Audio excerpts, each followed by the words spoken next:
97 years young, so driven, so bold. And I also believe that all the buns, I feel they age like, a strong filter coffee.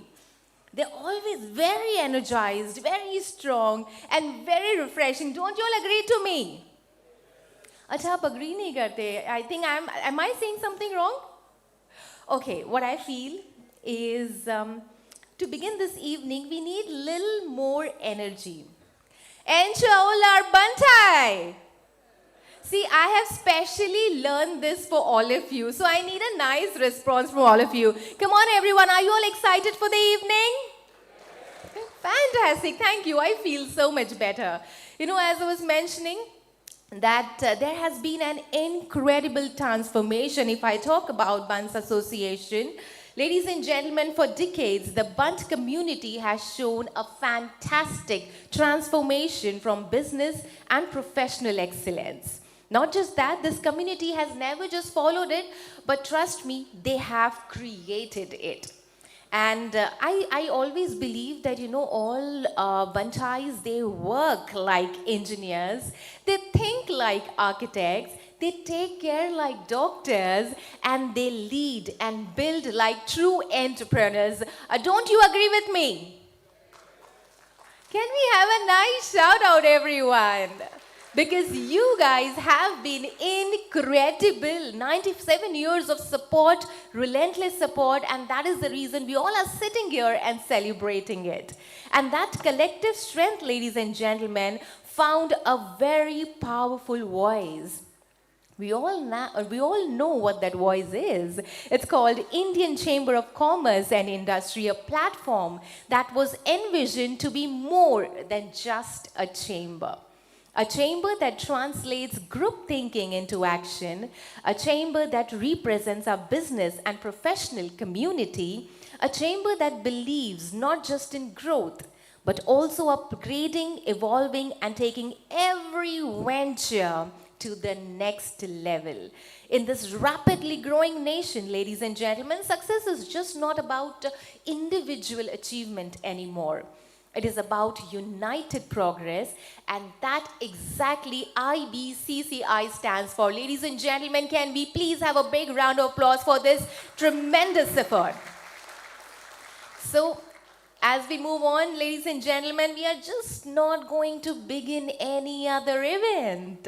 We are celebrating years of brilliance, courage, resilience, and unstoppable energy. So today is just not about connection, it's about collaboration and also creating the next chapter. Ladies and gentlemen, before we begin this evening, can we please have a big round of applause for ourselves? Well, thank you so much. And as we begin this evening, hum Hindustani hai. We are Indians, and we don't begin anything new without taking the blessings of Almighty. And that's exactly what we are going to do here today, ladies and gentlemen. With the blessings of Almighty, we will begin this evening and do a lamp lighting ceremony. And for that, I'll be calling upon our respected dignitaries on stage. Please, I would request all of you to put your hands together, show all the love while I call upon the dignitaries. Please put your hands together, ladies and gentlemen. Our IBCCI President, Mr. Suresh B. Shetty ji. Can we have a louder round of applause, everyone? Ladies and gentlemen, keep the applauses on. A very special guest I would like to call upon on stage, our keynote speaker, His Grace Dr. Surdas Prabhuji, founder, trustee, and president of ISKCON Kharghar, Navi Mumbai. Can we please have a louder round of applause, everyone? I would request you all to please come on stage and join me, sir.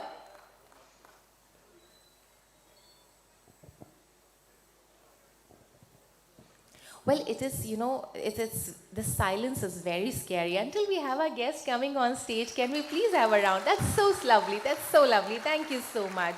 I'm also requesting our IBCCI President, Mr. Suresh B. Shetty ji, to join us. And our next dignitary, ladies and gentlemen, please continue the applause, Mr. Rahul Agarwal, Senior Economist, ICRA Limited. Mr. K. Ravichandran, Executive Vice President and Chief Rating Officer, ICRA Limited.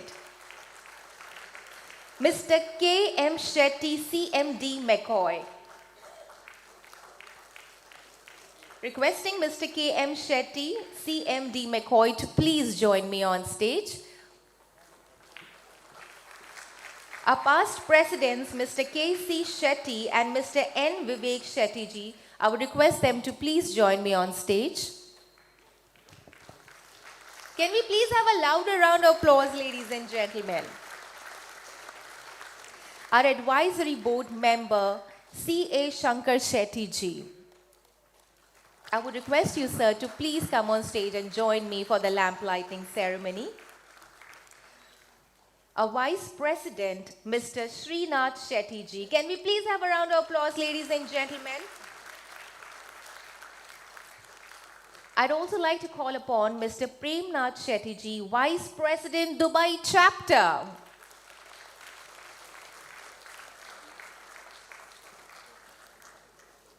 Well, requesting Mr. Premnath ji to please join me on stage.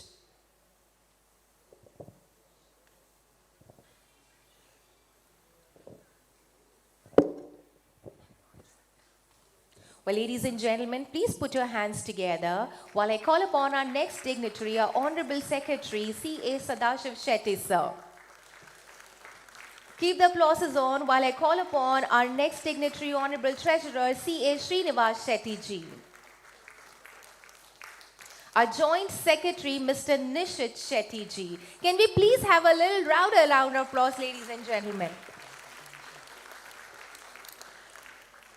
Our Joint Treasurer, Mr. Anil Shetty ji, and our IBCCI Directors, Mr. Bharat Shetty, Mr. Kishan Shetty, Mr. R.K. Shetty, Mr. Balakrishna B. Shetty, Mr. Jaya K. Suda, Mr. Prasad P. Shetty, Mr. Srinivas B. Shetty, Mr. Pradeep Shetty, Mr. Prasanna Shetty, Dr. Satish Shetty and Mr. Dinesh Chandra Hegre ji. Can we please have a round of applause, ladies and gentlemen, for our lovely dignitaries standing here for the lamp lighting ceremony. And there are two more names I would like to call upon on stage, ladies and gentlemen. Please put your hands together for Mr. Anand M. Shetty ji. Can we please have a round of applause? The advisory board member.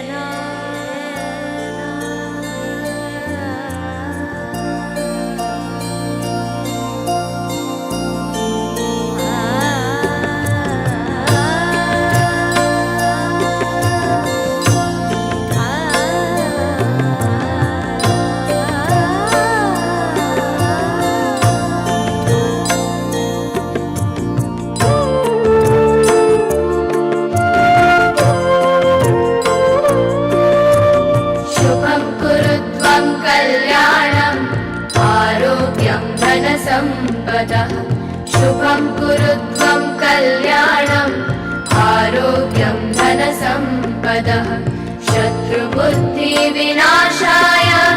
दीपज्योतिर्नमोऽस्तु ते दीपज्योतिर्नमोऽस्तु ते शुभं कुरुत्वं कल्याणम् आरोग्यं धनसम्पदः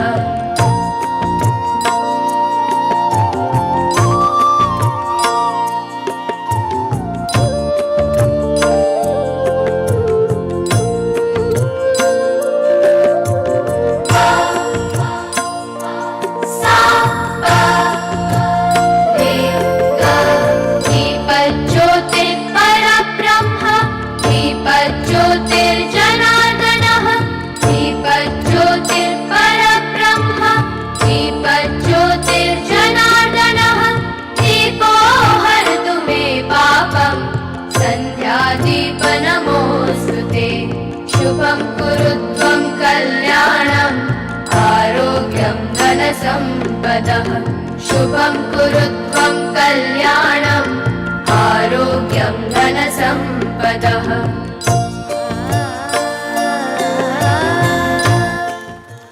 Well, thank you so much, our lovely dignitaries. Ladies and gentlemen, can we please have a round of applause? Thank you so much for joining us here today. And ladies and gentlemen, as we have taken the blessings of Almighty, it's time to move on and begin our lovely evening that we all are looking forward for.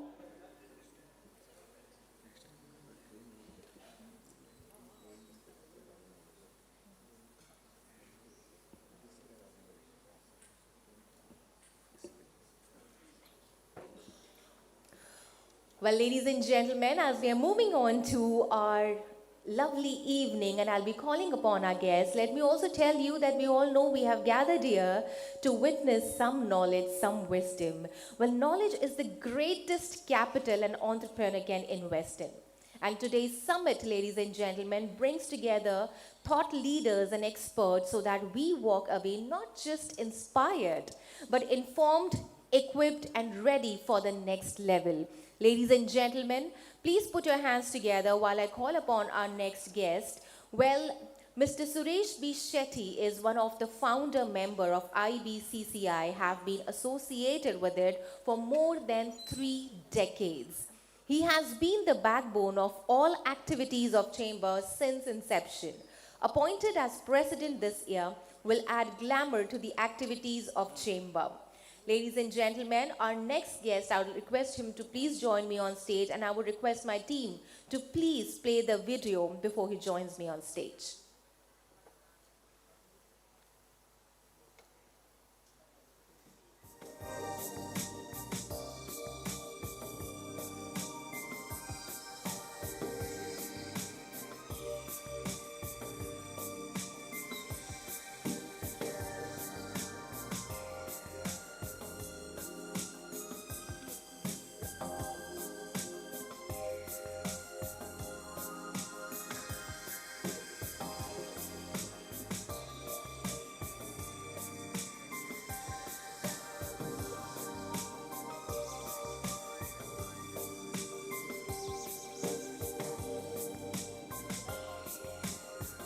Well, ladies and gentlemen, please put your hands together while I call upon our guest on stage, the president of IBCCI, Shri Suresh B. Shetty ji.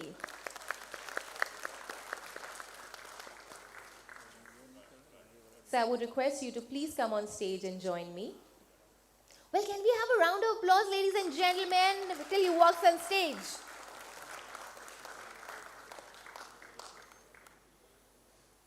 A very warm welcome, sir.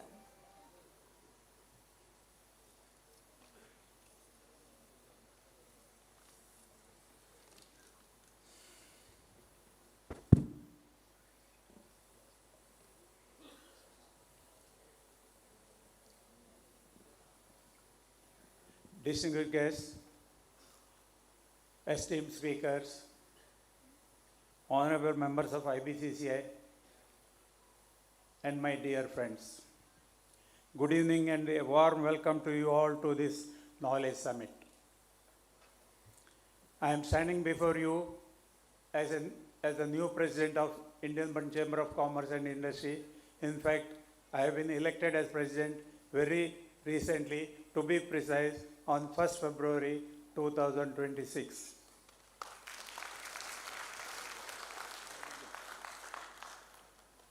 IBCCI have organized many knowledge summits in the past, but our core theme till now was about entrepreneurship.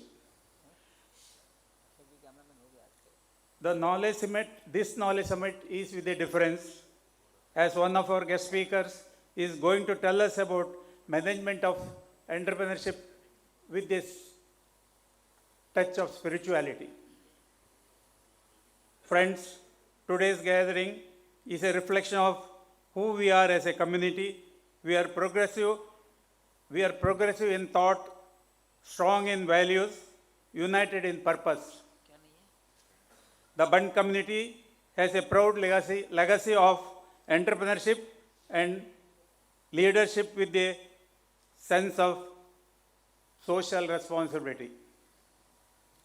From the humble beginning to building successful enterprises across all categories of industries, our journey has been driven by resilience, integrity, and far-sighted vision. Knowledge Summit is a continuation of this journey, a platform where experience meets innovation and tradition embraces transformation. Knowledge is the true catalyst of growth. Our team in IBCCI carefully curated this knowledge summit, which aims to, one, encourage exchange of ideas and converting ideas into action, empower entrepreneurs, professionals, and young budding leaders, foster collaboration within and beyond our community, creating opportunities for sustainable business growth. I hereby extend my heartfelt gratitude to our distinguished speakers who graciously agreed to share their expertise and experience with their practical knowledge.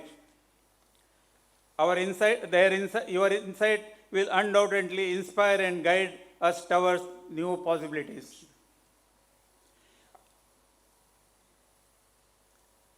I hereby extend a warm welcome to our keynote speaker, His Grace Dr. Surdas Prabhuji of ISKCON, Kargar. As you all know, ISKCON stands for International Society for Krishna Consciousness, founded in 1966 by Bhaktivedanta Swami Prabhudas in New York. It is a spiritual organization commonly known as Hare Krishna movement, dedicated to the worship of God, Radha Krishna, and the teaching of Bhagavad Gita. It has a global membership of over 1 million people. His Grace Dr. Surdas Prabhu is widely respected for his profound insight into leadership, spirituality, and personal excellence. His ability to connect timeless wisdom with modern professional challenges make his guidance especially relevant for today's entrepreneurs, professionals, and business leaders. It is now time to extend a warm welcome to another distinguished guest speaker, Sri K. Ravichandran, Executive Vice President and Chief Rating Officer of ICRA Limited, which is an associate of Moody's. He will speak on the principal trends in SME financing and credit perspective for Indian corporates. He is highly sought after speaker on this subject, and we have a lot to take home from his speech. I, on behalf of IBCCI, welcome you, sir.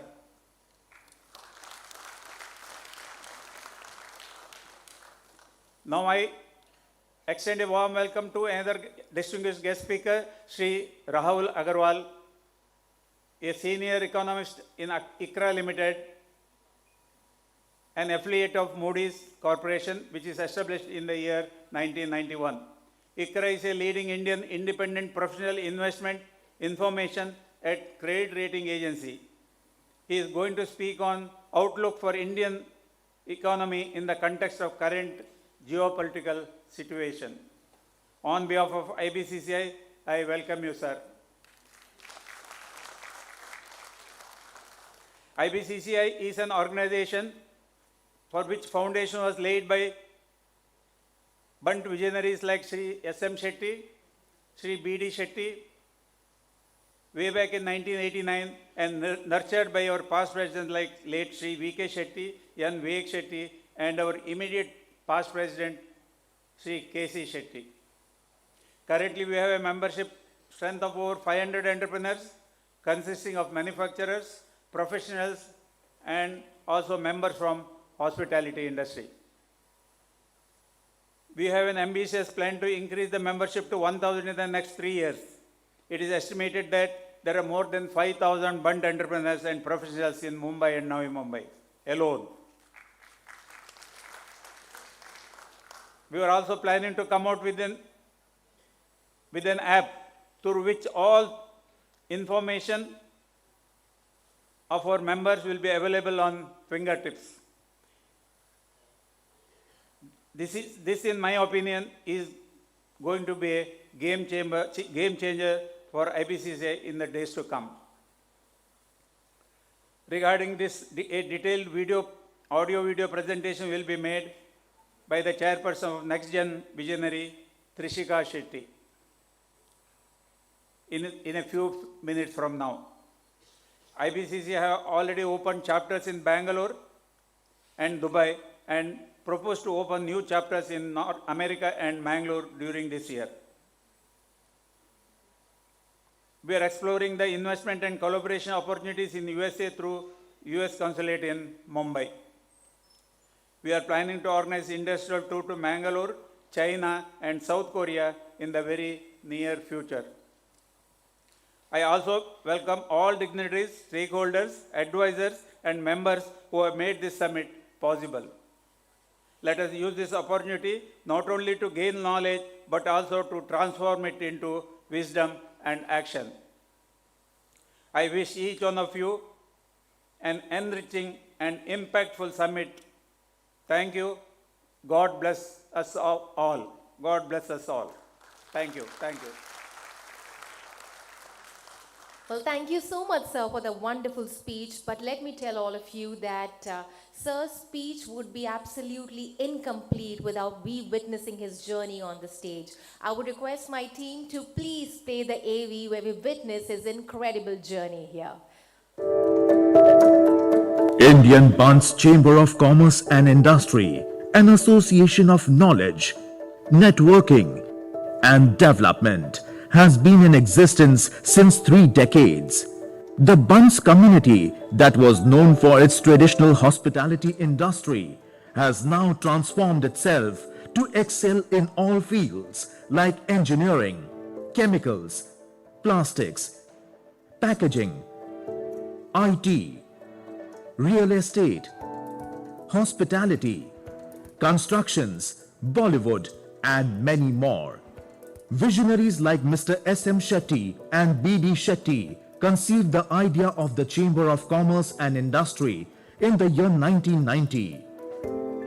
The ideology was further carried over by Mr. V.K. Shetty, Mr. Vivek Shetty, and since its inception, IBCCI always has a unique genre of members from Bunts community, which make it one of the most respected business associations in India. In the initial days, IBCCI played a crucial role of catalyst between the government and Bunt industrialists to regularize the growth of their organizations. Thereon, IBCCI has been proactive in putting forth their opinions to lawmakers, regulators, stakeholders, etc. Over the decades, IBCCI has evolved as a platform where MSMEs can connect and network with fellow members, other trade associations, trade embassies, and online business communities to promote and expand their business. The recent activities in IBCCI include various soft skill programs like time management, motivational lectures by industry leaders, business seminars and training programs on varied subjects for the benefits of its members and their employees. IBCCI is expanding its reach to encourage participation from members across the globe. IBCCI has been organizing summits, networking events, and award ceremonies from time to time by inviting industry veterans to share their success stories and mentor the budding Bunts entrepreneurs, which consists of more than 600 members from diverse industries. Rewards and recognition, Bunt Star Awards. Grand award ceremony at Sahara Star by recognizing the outstanding achievers among its members in the august presence of people like Shri Nitin Gadkari, Shri D.V. Sadanand Gowda, Shri Rajkiran Rai, MD and CEO, Union Bank of India, and Shri Gopal Shetty, Member of Parliament, who are the guiding force for the progress of the nation. We have also organized events like webinars on different topics for members and non-members. IBCCI encouraged women empowerment by subsidizing the membership fee. Philanthropy. IBCCI helped the families, those who lost their breadwinners in a big way. Family Fun Fiesta. IBCCI members with their family enjoyed the fellowship and bonding at the Leela Palace. IBCCI have the mission of organizing exhibitions, trade fairs, B2B contact sessions, international conferences, international and domestic industrial visits, meetings with consulates of different countries to promote Bunt community at the international platforms, and with the vision of development of industry and commerce by addressing core issues. IBCCI, under the leadership of current President Mr. K.C. Shetty and its executive committee members, is creating a platform for exchange of technology and ideas to create a common business place for all Bunts entrepreneurs. IBCCI, connect with values. Well, thank you, my team. Ladies and gentlemen, can we please have a big round of applause for Sir's incredible journey in IBCCI? Thank you so much. And with that, ladies and gentlemen, it's my honor now to call upon our next respected member of IBCCI. Please put your hands together, ladies and gentlemen, for Mr. Premnath Shetty Ji, Vice President, Gulf Chapter. Can we please have a louder round of applause, ladies and gentlemen? Come on, show me all the love that we have here. Welcome, sir. I would request you to please say a few words. Hello everyone, good evening. I would not like to talk about IBCCI because already you have seen the vibe. Actually, I will emphasize on how IBCCI Gulf chapter was created. It was in 2024, IBCCI Bombay had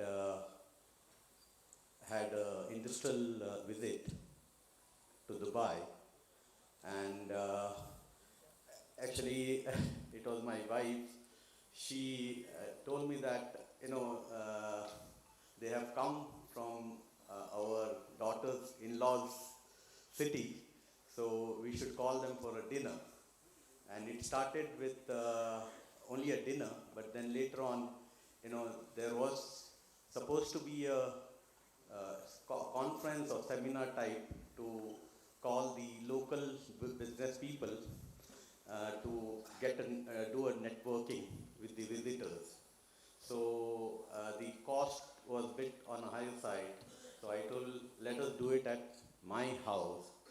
And we had around about 100 people.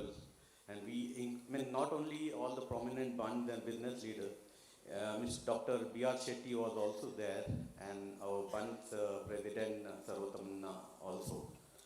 And it was a fantastic evening where every professional and every business leaders from both sides had an interaction, and which has given us the fruits today, and we are still growing.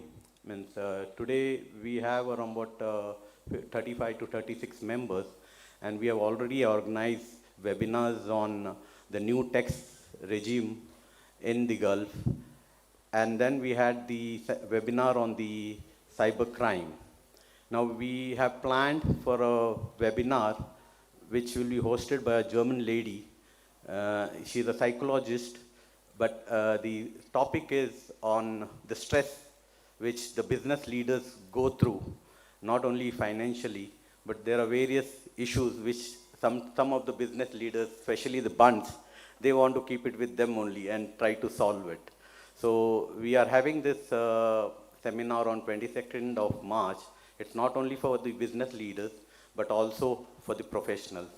So the objective of IBCCI as such is in Gulf is the same as what IBCCI Bombay has, and hope now our plans are to go to the west because Dubai is a gateway, and we are already talking to US Bunds as well as UK, and both the Bunds community have shown a lot of interest, and I think we are having a summit in July in US, and about I think 30 members have, we are planning to have a visit there and have an interaction. And the UK people, I just got a message today that the young entrepreneurs are very much interested in having an interaction with IBCCI, Bombay and Gulf. So this is, it's a good news, and hope we grow and strengthen our unity among ourselves like any other community. Thank you very much. Have a wonderful evening. Well, thank you so much, sir, for your valuable words. And with that, ladies and gentlemen, now it's time to witness a dynamic leader whose dedication and vision continue to strengthen our organization. Ladies and gentlemen, it gives me a great pleasure to introduce Mr. Sadashiv Shankar Shetty ji, our newly appointed Honorary General Secretary of IBCCI. A distinguished professional with over 3 decades of experience, he has worked closely with visionary leaders, dynamic boards, and industry-shaping organizations. As a senior partner in a leading accounting and advisory firm and partner of KPMG, he brings deep professional expertise, sound judgment, and a clear sense of purpose to his role. Ladies and gentlemen, please put your hands together while I call upon our Honorable Secretary C.A. Sadashiv Shetty ji on stage. Can we please have a louder round of applause, ladies and gentlemen? Welcome, sir.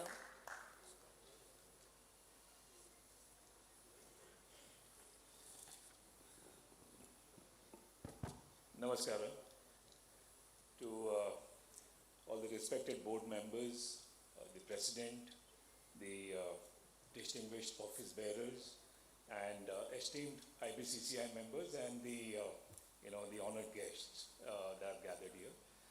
Very good evening to you all. I will not take much time. I think we are gathered here to hear from 3 very eminent speakers. So quickly to kind of summarize, my thoughts, this being my first session as the General Secretary of IBCCI. When I kind of reflected, on what has IBCCI achieved, I think our president kind of summarized the glorious history. For me, I think what stood out is, I think IBCCI has kind of emerged as a very strong and very dynamic platform that has enabled, exchange of ideas, that has enabled collaboration, and that has enabled a collective growth amongst, the Bunds leaders, Bunds, visionaries across sectors, whether it is manufacturing, services, professions, so on and so forth. I think what has been achieved so far has been quite amazing. We also heard from our Vice President from our Gulf region to see, what kind of, they have embarked upon. There is clearly an ongoing discussion on how do we extend, our membership and the strength of membership in India and Gulf into the Western world, that is US, UK. I think the objective very clearly from IBCCI is to, how do we strengthen the platform that has been created by our visionary leaders, and how do we kind of take this forward for the next generation and, for the collective, growth of leaders in the community.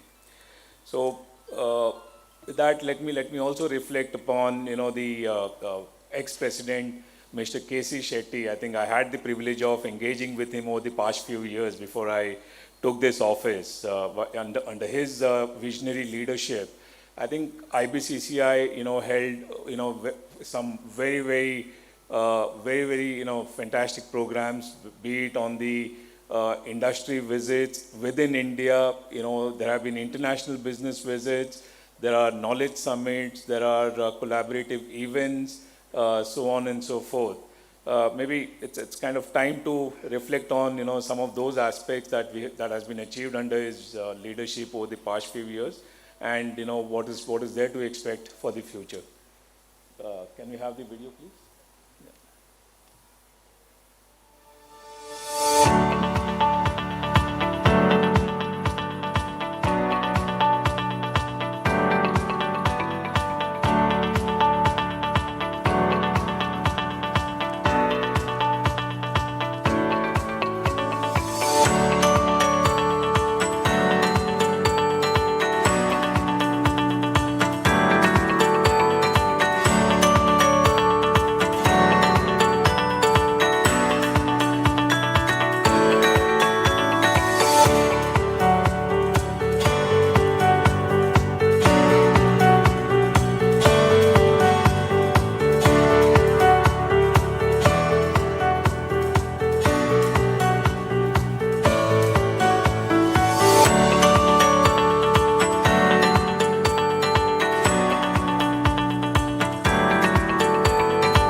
all the dignitaries, ladies and gentlemen. Let me give my big thanks to, first of all, to CA Shankaranna for calling me to attend this wonderful program. When I entered this hall, I was a little bit upset witnessing such a huge gathering. That's why Bunch people never called me before this for such a program. But KC Shetty has made it clear that this is the first time we are organizing such a big, wonderful program. So let me give my big thanks to all the Bunch as a member of Parliament and also a member of Bunch community. Nitin Gadkari ji हम सबके बीच में है, उनकी visionary भाषण आप सबको सुनना है। मैं सबसे पहले जो बंच स्टार अचीवर्स अवार्ड 2020 में है, जिन लोगों ने एक्स्ट्रा ऑर्डिनरी वर्क करके जो कार्य किया है, ऐसे सब अवार्ड विनर को मैं हृदय से बहुत बहुत शुभकामनाएं और शुभेच्छाएं देता हूं, उनका अभिनंदन करता हूं। वैसे मैं सोच रहा था कि आपकी इस कम्युनिटी का वर्णन जब सुन रहा था तो पूरे दुनिया में लोग पहुंचे हैं और वर्ल्ड में सब जगह पर पहुंचे हैं और सक्सेसफुली बिजनेस कर रहे हैं। और ये समझते हुए मुझे पहली बार इस बात का पता चला कि resources are very important, technology is more important, और उससे भी ज़्यादा महत्वपूर्ण कोई है तो एंटरप्रेन्योरशिप इज मोर इम्पॉर्टेंट। और आप सब में जो एंटरप्रेन्योरशिप है, इसका कारण मुझे लगता है कि शायद मैंगलोर के एरिया का पानी ही कुछ अलग होगा।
big round of applause for Mr. K.C. Shetty, our ex-president, and the entire team that worked with him to make this happen.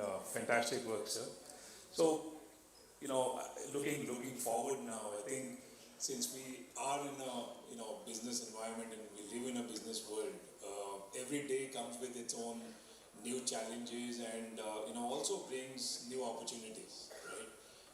The geopolitical shift that we see. In fact, there was one other country got attacked today. The disruption that artificial intelligence and the emerging tech is kind of behaving. I think every business is being kind of challenged to reinvent itself and to reshape itself. And that is obviously forcing all the business leaders to see how they need to kind of go back, redesign their businesses and reimagine the future of their businesses, irrespective of which sector they are in. Today we are looking at some bloodbath in the technology sector, and we are not discussing only companies in India. This is happening to the companies in the US who kind of claim to be the pioneers of the tech world. But you see what China is doing to the tech world, what's happening and what's playing out there. So clearly, I think the goalposts are shifting, the priorities are shifting, and in this environment, under the new dynamic leadership of Mr. S.B. Shetty as the president of IBCCI, your IBCCI team is kind of fully committed, and we reaffirm our commitment to work with each of the IBCCI member to make IBCCI more stronger and more relevant and more meaningful. We will try and see how to deal with some of the challenges that members of IBCCI are facing and continue to kind of deal with some of the new challenges that may emerge going forward.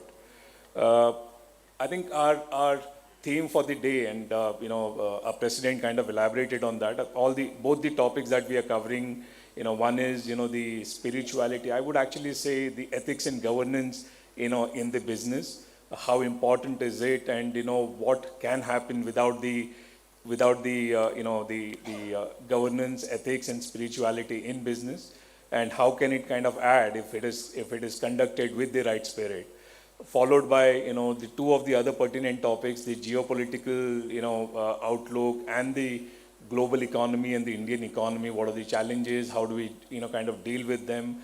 And what are the opportunities? I think one thing I've learned over the years working with great business leaders is every challenge brings in opportunities. I think those who are nimble, those who are visionaries would identify those opportunities to see how do we kind of benefit from that while dealing with the challenge that has been brought upon by those situations.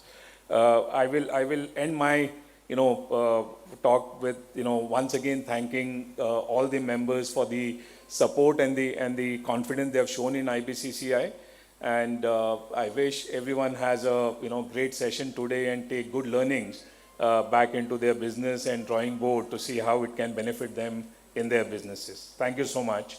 One last request. I was reminded by our vice president, at least 5 times before I walked in. I think we can make the platform more stronger by kind of exchange of ideas, involvement of all the members. While there are many active members, we would only encourage if you can enlarge the membership, bringing in more business leaders, professionals into the play. That will only kind of increase our collective strength. Wish you all the very best. Thank you so much. Thank you, sir. Thank you so much for your valuable words. And now, ladies and gentlemen, I'm really looking forward for our next session because we're going to witness a knowledge through a human form of wisdom and blessing. In today's fast-paced world and result-oriented world, spirituality gives us clarity, balance, and inner stability. And as we all know, Bhagavad Gita is just not a scripture, but it's a timeless leadership manual teaching purpose, resilience, and right action. Ladies and gentlemen, he is a revered spiritual guide and a visionary leader. His unwavering dedication to service, wisdom, and humanitarian values continues to inspire countless lives. Through his teachings, he spreads the message of compassion, unity, and inner transformation. Let us warmly invite, ladies and gentlemen, His Grace Dr. Surdas Prabhuji to the stage. Can we please have a big round of applause? And while he walks up on stage, I would request my team to please play the introduction AV for him. A brilliant mind in academics and filmmaking, he rose to become a renowned editor and director in the heart of Mumbai's film industry. But the allure of the silver screen was no match for the call of Krishna. At just 21, he chose a path of humble service over the aura of stardom. Since 1981, his vision has transformed culture into devotion. Through Bhakti Kalakshetra, he provided a global platform for legends like Hema Malini and Jagjit Singh to offer their art to the divine. His crowning vision, the glory of Maharashtra in Khargar, a 9-acre Vedic educational and cultural sanctuary envisioned and brought to life by his tireless leadership. A monumental achievement inaugurated by the Honorable Prime Minister Shri Narendra Modi ji, marking a new chapter in India's spiritual landscape. From the national convener of ISKCON's 50th anniversary to a global preacher, his wisdom has touched thousands across 6 continents. Ladies and gentlemen, let us welcome a visionary, a preacher, and a servant of humanity. His Grace, Dr. Surdas Prabhuji.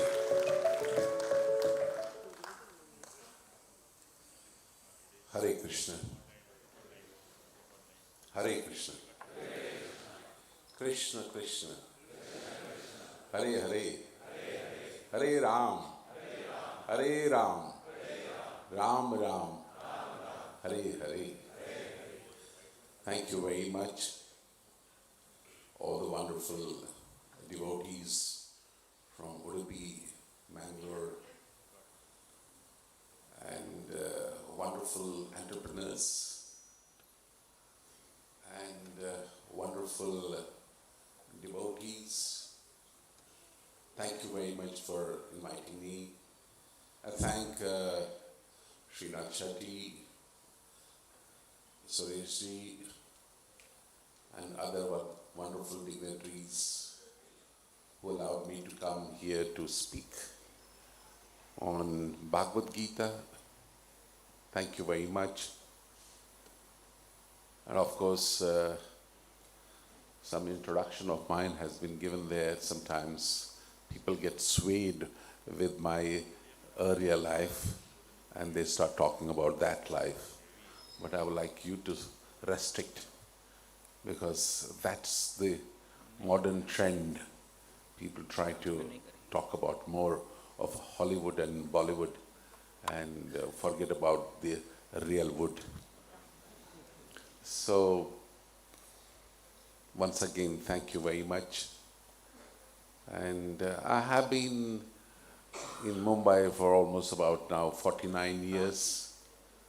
And some of you, all the Shetties, have been my strength of support. And I thank them very much. And today I thank Srinath for inviting me to this forum, which I have come earlier also many times. And one of the best,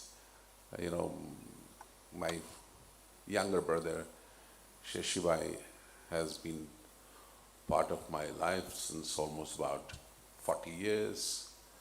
And Jayaramana is here, a great personality, a very humble man, and I have learned many things.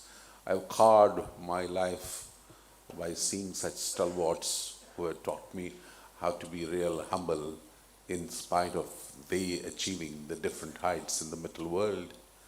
And I have been kept on coming to them again and again, begging for doing something spiritual in this metal world. I have gone to the Shetty Dons also. I have gone devotee Shetties also. I have interacted with everybody. And I have interacted with the person who was holding the gun also, and one who was holding always the mala also. So I have seen different aspects of Bunts Association. So I have come many times. Just today I have been given this responsibility to speak on Bhagavad Gita, and thank you very much for that. And as long as it's part of your life, you will never be at loss. And let me start with my own prayers. And I request everybody to keep your mobiles closed and mind focused on what I say. And let your mind not dwell on what you have left in your offices or in files today. Just draw your mind and senses towards the lotus mouth of Krishna, who is speaking Bhagavad Gita. And I get an opportunity to repeat it in front of you so that you can implement in your lives every day. A successful entrepreneur is one who knows how to balance the life of office, life in home and other places. Om Ajnanatirmirandasya Jnananjana Shalakaya Chakshurlitam Yenai Tasmai Shri Gurave Namah. Namam Vishnupadaya Krishna Prasthaya Bhutale Srimati Bhakti Vedanta Swami Iti Namine. Namaste Saraswati Deve Gauravani Pracharine Nirvishesha Shunyavadi Paschati Deshitarine. Jai Shri Krishna Chaitanya Prabhu Nityananda Shri Advaita Gadadhar Shivas Adi Gaur Bhaktavinda.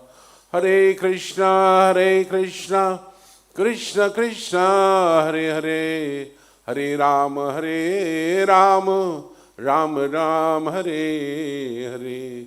Hare Krishna Krishna Krishna Hare Hare Hare Rama Rama Rama Hare Hare.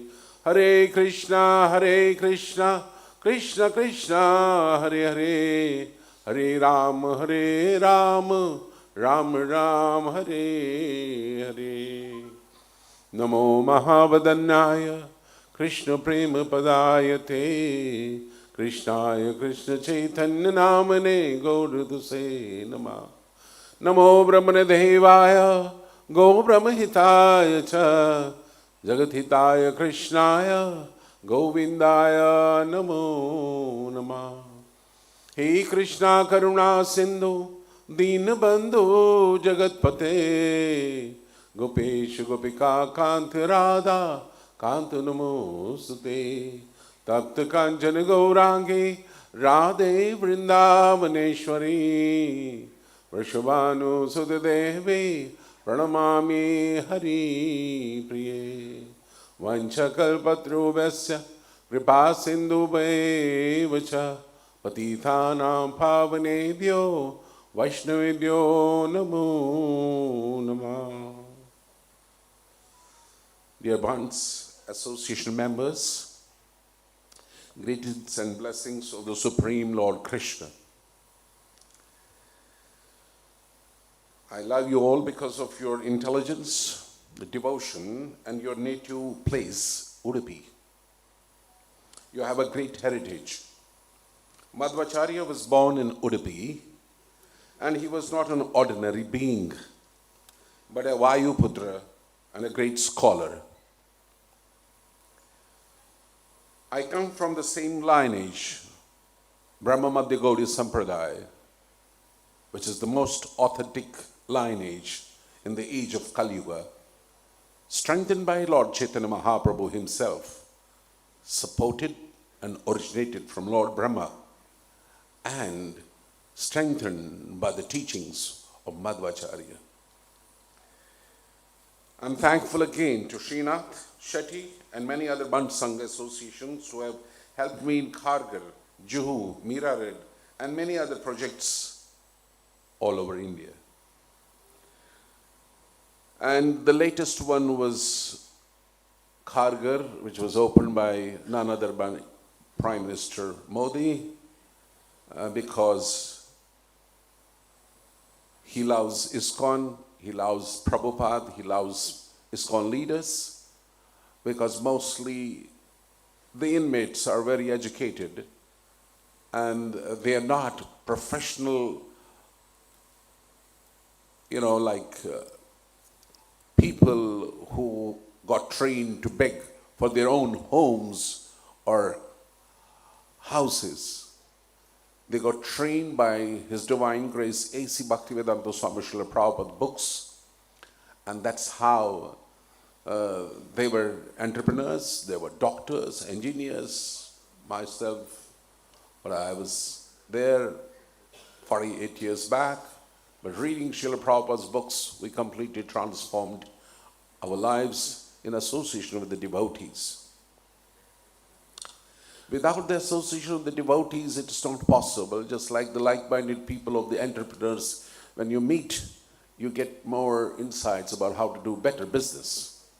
And the same thing is, you have to understand what is Bhagavad Gita.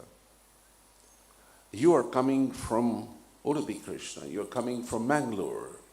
Your background is very glorious. And as long as you have kept the norms intact within your life, within your business, you'll be always successful, because Krishna is with you. Krishna is in your consciousness. And how you're always recalling him while you're doing whatever you're doing depends upon your presence of mind and presence of love for Krishna, the Supreme Personality of Godhead. Sometimes we feel very shy in speaking about Krishna, the Supreme Personality of Godhead. There are no many gods, my dear friends. There's only one God, and he has got unlimited names and unlimited subordinates. As Krishna says in the Bhagavad Gita, and as Brahma claims in his Brahma Samhita, Ishvara Parama Krishna Sachidananda Vigraha Anadiradir Govinda Sarvakarana Karanam is the cause of all causes. By you accepting him or not accepting, it doesn't matter to him, but it matters to us if our consciousness is captivated by the beauty and the teachings of the Supreme Personality of Godhead. It will help you sharpen your intelligence. If you utilize Bhagavad Gita in your life, you will be sharper, you are successful, you will be always very, very cut above the rest. This has been shown by not only by our dear Prime Minister, but earlier sages who went across the seas and talked about the Bhagavad Gita. Bhagavad Gita is not a sectarian book. Bhagavad Gita is not something which is called Hindu. Bhagavad Gita is for mankind.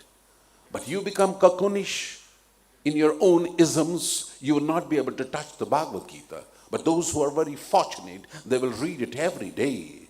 And they will draw the strength from studying the Bhagavad Gita all the time. It depends upon how you are studying it, who is impregnating you the wisdom of Bhagavad Gita. There are so many kinds of leaders. There are so many impersonalists who never believed Krishna had form. They are devotees who have dedicated their lives to Krishna consciousness. And as you know, there is somebody falling in the Kaurava section and somebody falling in the Pandava section. But those who fall in Pandava section, they are always winners. Even if the Kaurava side may seem to be with having a lot of strength, but their strength will be failing in front of the Supreme Personality of Godhead. So, my dear friend, the story doesn't begin with battle outside. It also starts in the boardrooms.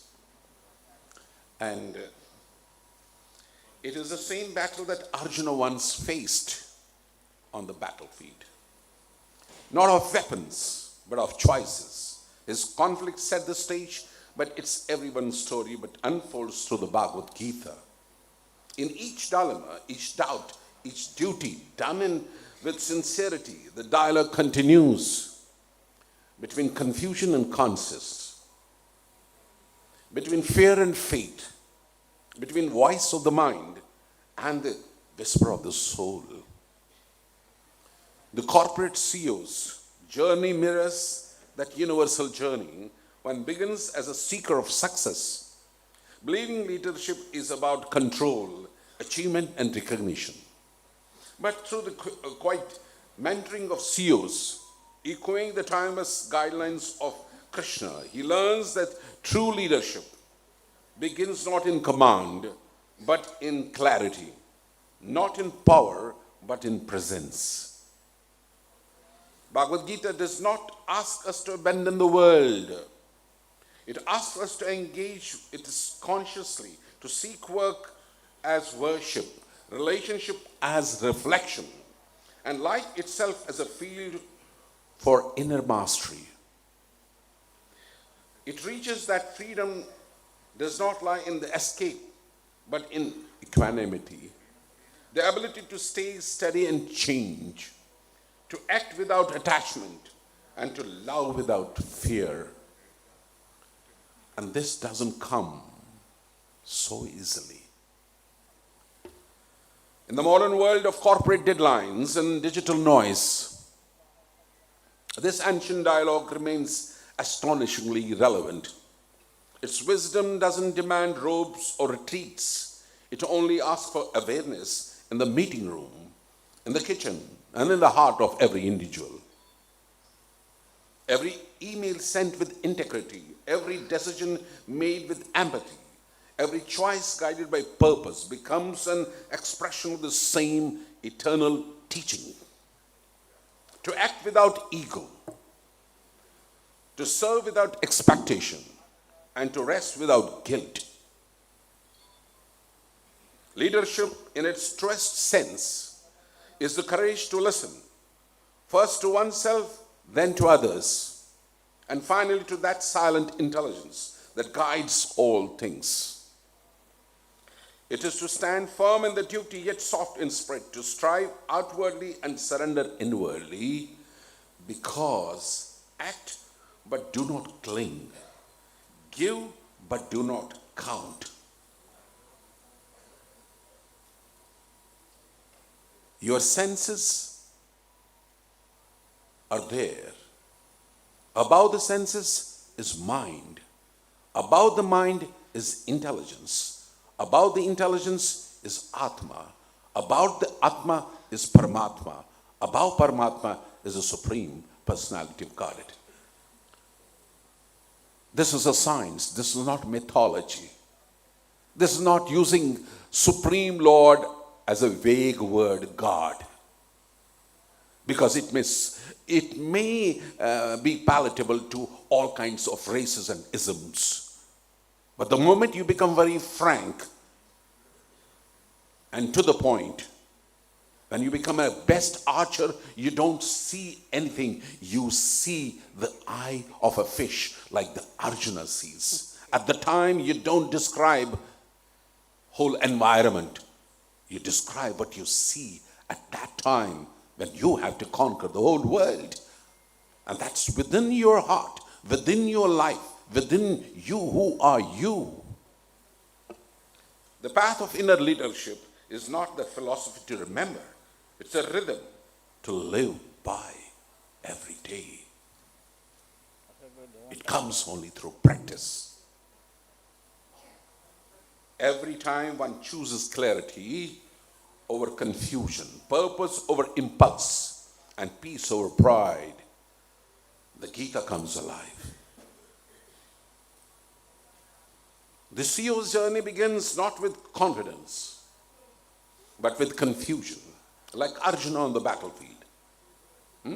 He found himself frozen between duty and doubt, torn between what felt right and what seemed easy to avoid. As Krishna told Arjuna, where has this weakness come upon you it does not suit one who knows his purpose. Arise and fulfill your duty.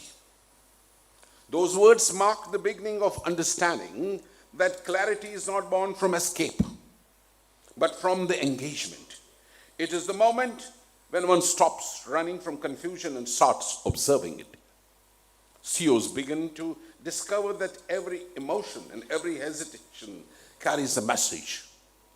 Through the dialogue with his mentor or subordinates, he learns to look inwards, to recognize the real battle is not outside, but within the heart. And thus begins his transformation from the uncertainty to insight, from self-doubt to self-awareness, from confusion to clarity. And it starts from the fight. And when Krishna enters into the chapter 2, Krishna is telling him, what? Sri Bhagavan Vacha. This, my dear friends, the modern entrepreneurs must understand. The scientists and so-called ismists who are following different isms. Here Vyasadeva is explaining, here, Sri Bhagavan Vacha. Bhagavan doesn't mean Sai Baba, Bhagavan doesn't mean, Rajneesh Baba, Bhagavan doesn't mean Puttaparthi Baba, Bhagavan doesn't mean Kalki Avatar, Bhagavan doesn't mean these. Don't get driven by so-called actually imitators who have no understanding about fully who God is. Vyasadeva is talking about who is God. Bhagavan Vacha. Bhagavan means opulences. One who possesses 6 opulences incomplete. And show me one in whole cosmic creation, other than Krishna, who possesses all 6 opulences. He is strong, he is beautiful, he is knowledgeable, he is renounced, he is wealthy. And he is full of riches. 6 opulences incomplete. Don't get mesmerized by so-called modern Bhagavans. International Society for Krishna Consciousness, Madhvacharya, Brahmaji, they know who is Bhagavan. That's why Vyasadeva is mentioning in the Bhagavad Gita, Sri Bhagavan Vacha.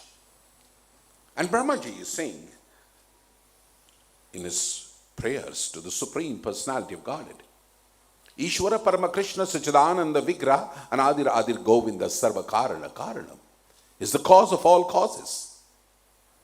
Yet nobody is his cause. And how he has to be known? From an eye of a transcendentalist. Not from the eye of an entrepreneur who sees where my profit lies. From the eye of a devotee who sees Krishna everywhere.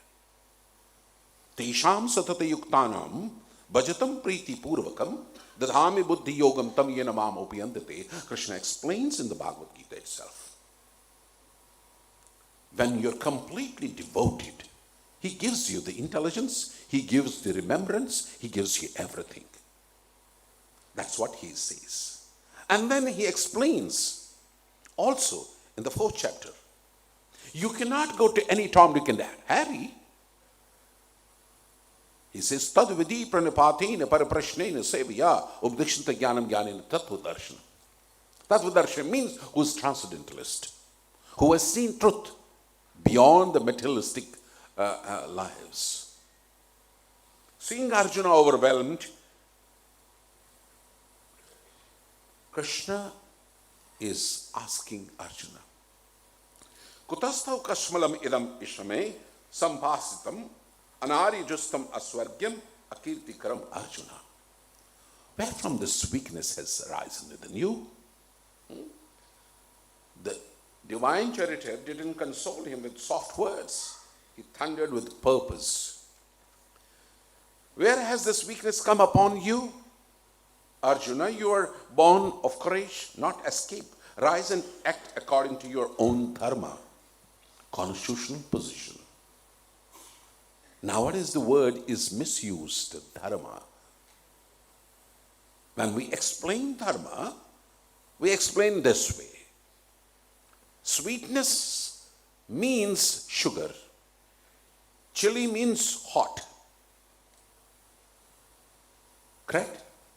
You cannot draw out of chili's sweetness. You will draw only chili. Sweet means sweet. The line struck him. He too had a dharma, not war, but responsibility. His juniors looked up to him, the CEOs. His project ensured work safety. His resignation would not bring peace, only the heavy burden of unfinished duty. He closed his eyes. Maybe Krishna's rebuke wasn't anger, but awakening, a reminder that fleeing never ends the battle. It only locates it inside the mind.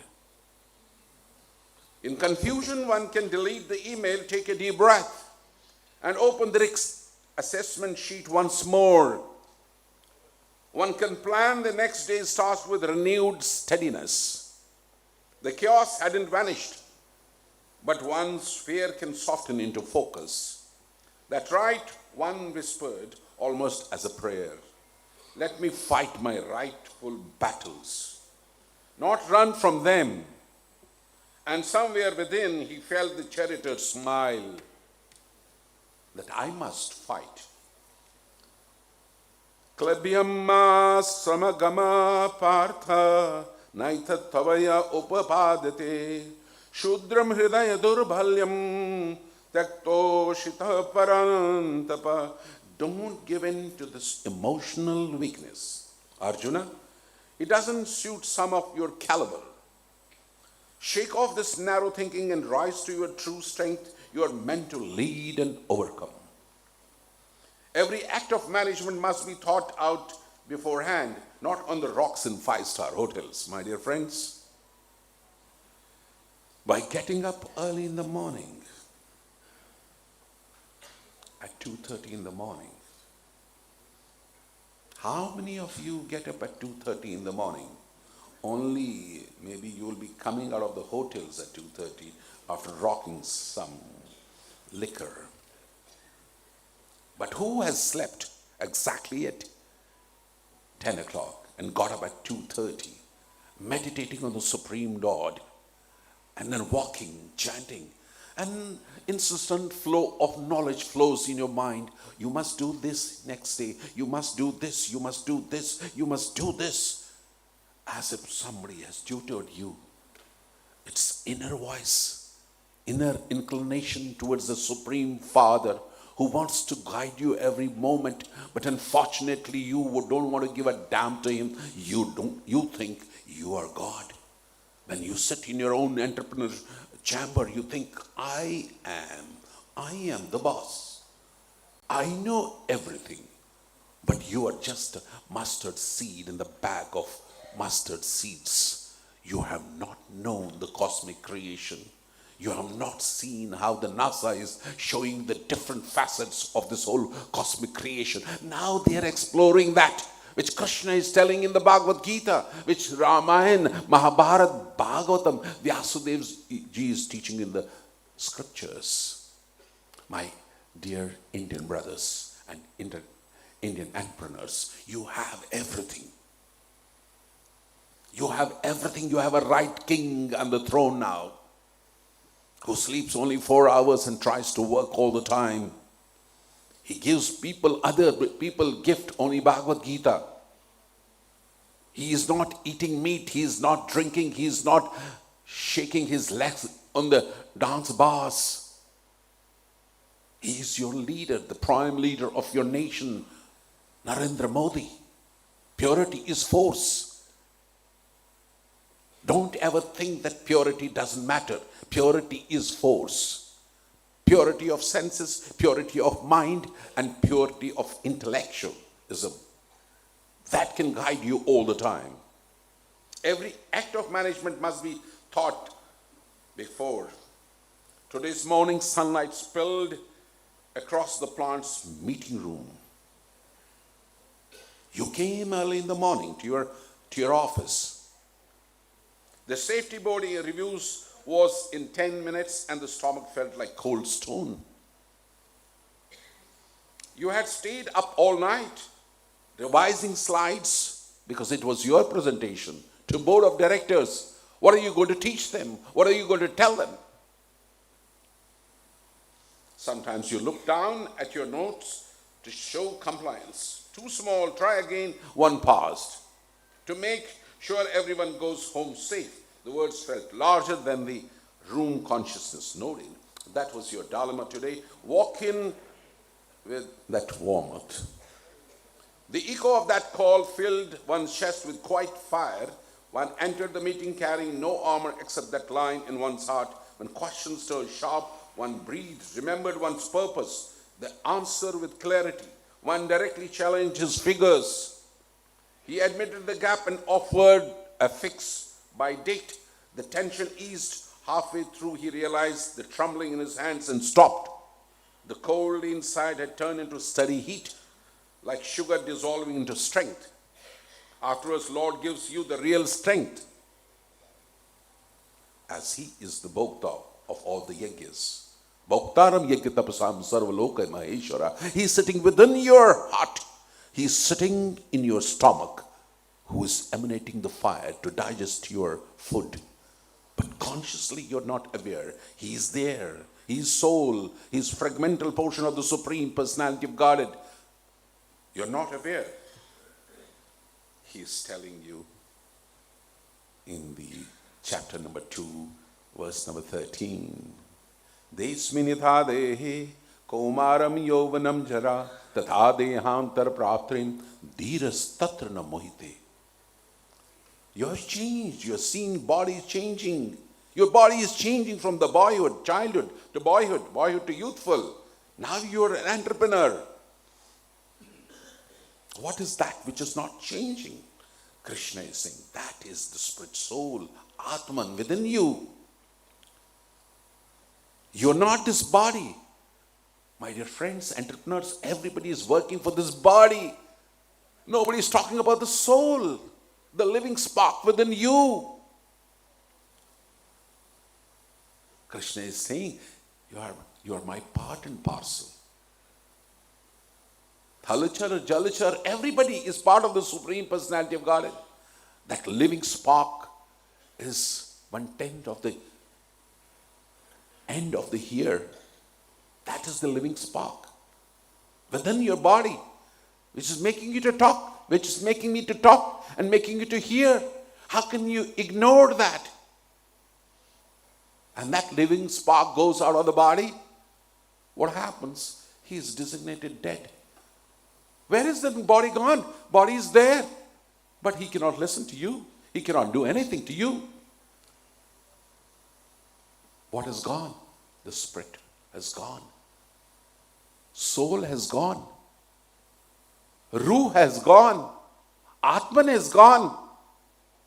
Only the dead body is there. Dead body cannot do anything, my dear friends. It's the living spark within this body which makes you to do everything. When you're conscious of that all the time, then you can do wonders in this middle world. The wise lament neither for the living nor for the dead, because life never truly ends. It only changes the body. Dhira means equiposed, and adhira means non-equiposed. So how do you get this dhira? Not by killing the animals. You cannot become dhira by serving the fried chickens. You cannot become dhira by killing the fishes. You cannot become a dhira by serving Johnny Walker. These are the elements which are making you adhira, but making you to rub the shoulders with the best of the entrepreneurs in the world. But you can do that without that also, if you was actually equiposed. 3 months of that work had led to this single board meeting. You had poured every ounce of that into the new safety protocol, data, simultaneous stimulations, and even late night site checks. But when the results were announced, the committee deferred the proposal, needs further study. They said, no applause, no appreciation, just a polite dismissal. You further scribbled under visible proposal rejected, hours lost, exhausted, then started at the other column. I don't see any gain. This is always the boardroom politics going on. Sometimes you hesitate, then begin to write. Better presentation, skills, team coordination, improved coordination, confidence grows. Learned patience. The list length quietly. One smile, that's the ledger Krishna sees. On the path of sincere action, nothing is wasted. Nothing is wasted. My dear friends, when I went along with Jairamanav to Kharghar, when it was only a land, a barren land, everybody was surprised that how can we accomplish a world-famous temple over there? And whoever was saying he was running away, what is the Swamiji going to do? But the 14 years of tapasya, you can see it's one of the glorious temples in the world where millions of people are coming and having peace. Every endeavor which is put with sincerity, with a lot of devotion, it will yield the results after a good time. Even if you put water on the rock, you will see there will be a scoop of water in the rock after some time. That determination, that patience comes with devotion. When you get up in the morning, Brahma Muhurta time, Vedic Shastra tells you that get up in the Brahma Muhurta time, which we have rejected in the modern times. Failures are the learning steps. Such accumulative steps make one go ahead of others with many successful results.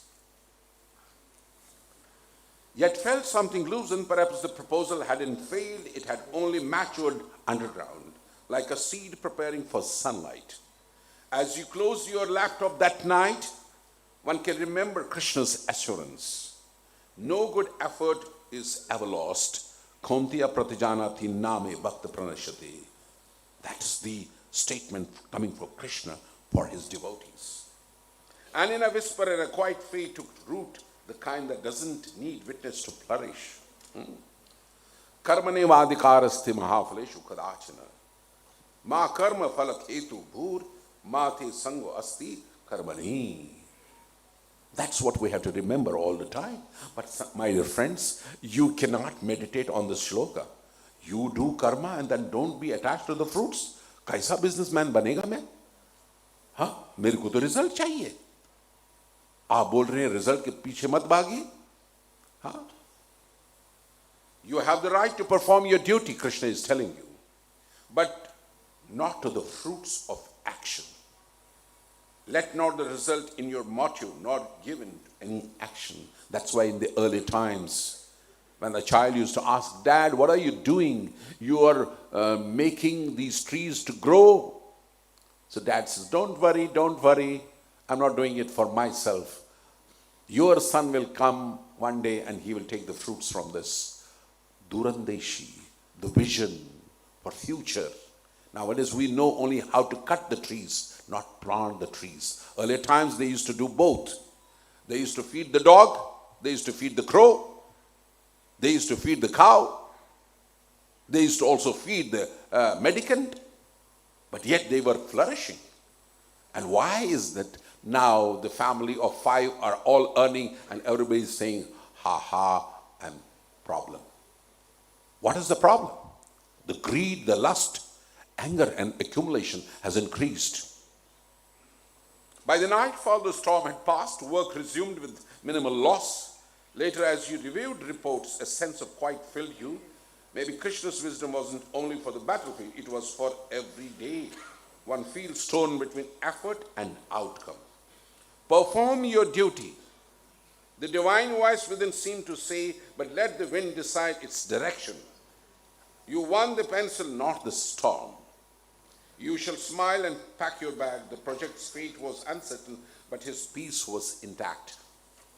That night, you noted in your diary, when the heart stops bargaining with the results, work becomes worship. When that work becomes worship, Krishna gives you the results. Yada samhartha chayam kurmo agnahi sarvasha indriyandriyani vayas tasya prajna pratishtita. When like a tortoise, withdrawing its limbs, a person can withdraw the senses from sense objects. That person is firmly fixed in wisdom. Later that night, you switched off your phone and sat in silence for a few minutes. The first minute you were uneasy. The second gentler. By the third, a small peace settled in. This is what happens to the entrepreneurs. They cannot even switch off their phone in the night time. It becomes a pillow nowadays. क्या पता America से phone आ जाए रात के 1 बजे तक वो दिन में काम करते और अपनी नींद चुरा लेते हैं और सुबह ज़ॉम्बी जैसे अपने ऑफिस में चले जाते। वो धीर नहीं बने। As he left for work, he smiled, remembering Krishna's silent wisdom echoing through his heart. Draw in your senses when storm rises, then when calm returns, act with clarity. Nasti buddhi ayuktasya na chayuktasya bhavana na chabhyava shantir asantasya kuta sukham. For one whose mind is uncontrolled, mind it, सबका मन इस वक्त चंचल है। मन चंचल मन चित चोर, कहीं पल और कहीं पल और, मन के मत मत जइयो, पलक कहीं और पलक कहीं और. This mind is very fickle, my dear friends. Nobody has been able to conquer it. Even the Arjuna said, I cannot conquer. And what is Krishna saying? Abhyasena kontiya. Keep on remembering, keep on chanting. Chant the holy name of the Lord all the time. Hare Krishna, Krishna Krishna, Hare Hare, Hare Ram, Ram Ram, Hare Hare. Oh, I cannot do, Swamiji. Don't tell me to do this. I have a heart attack. I can go into the hospital, but I cannot spend 5 minutes to thank Krishna, the Supreme Personality of Godhead, in the morning. When he goes to the hospitals, at the time he is lying on the bed for 2 days, 3 days, 2 weeks, 4 weeks, and doctor tells you take rest. And he is doing that. One whose mind is uncontrolled, there is no meditation. Without meditation, no peace. And without peace, how can there be happiness? पैसा तो है, मगर प्रसन्नता नहीं है. पैसा बहुत है, मगर प्रसन्नता नहीं है. चेहरे पे मुस्कान नहीं है. सर, काया में जाके मुस्कान को पैदा नहीं कर सकते. सर, मसाज करने के बाद भी शरीर पीड़ा दे रहा है क्योंकि अंतर मन बड़ा ही विचलित हो चुका है. यनार्थार्थ कर्मणो अन्यत्र लोकोयम कर्म बंधना तद अर्थम कर्म कौन्तेय मुक्त संग समाचर. Work must be performed as a sacrifice for the sake of the Supreme. Otherwise, work causes bondage in this material world. Therefore, act without attachment, O son of Kunti. It's very difficult. It's not a one-day job, my dear sir. Despite your growing calm, you will soon notice something unsettling. Every evening after work, you told yourself you would rest early, but a single ping from your phone would pull you into an hour of scrolling. It is happening to you all, but you will not accept in front of me. Sometimes it was admiration for others' success, sometimes envy, sometimes just restlessness, curiosity. You laughed it off as harmless, yet a subtle fatigue began clouding your fresh mornings. Because you were on the phone throughout the night. One Sunday you mentioned it to the Lord, strange. You said, I'm not chasing big desires now, but I still feel drained because you have not trained your body. You have drained your energy for something which was not meant for results. Tasma tvav indriyani adho nyama bhartar sabha papamanam prajahahi enam jnana vijnana nashinam. Therefore, O best of the Bharata, first control the senses and slay this destroyer of knowledge and realization, the restless desire. Janma karma chame divyam evam yo veti tattvata tyakta deham punarjanma neti mame situ Arjuna. Krishna is telling to Arjuna, my janma and karma are inconceivable. When Krishna appeared on this land, he didn't take birth from the womb, and his actions are very different. Nobody can imitate. When he was a small boy, he lifted Govardhan hill on the small finger. When he was small, crawling baby, he sucked the life air of Putana. And so on and so forth. And tell me which Bhagavan in the modern times can lift the Govardhan, even if small things. Ye yatha mam prapadante tam tathaiva bhajamyam. As you surrender, he will reciprocate. As people approach me, I reciprocate with them accordingly, in every way. Arjuna, the paths they follow are mine. Knowledge received from above fills the brain. Knowledge earned through humility fills the soul. Now we are talking about this knowledge summits. All this is all material knowledge for the entrepreneurs. But you have to keep the spiritual knowledge intact. This spiritual knowledge is going to keep everything intact.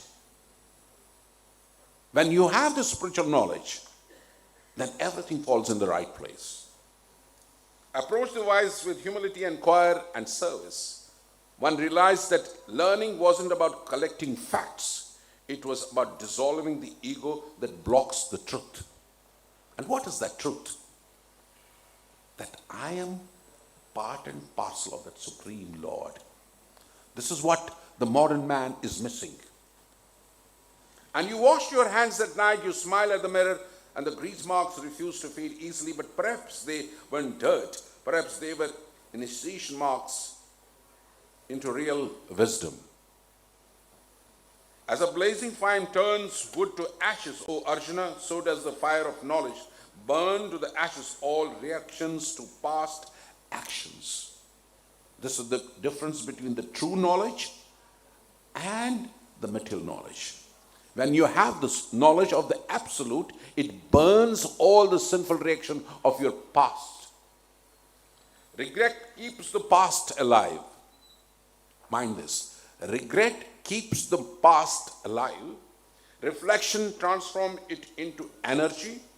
Knowledge does not erase money, it purifies it. It purifies it.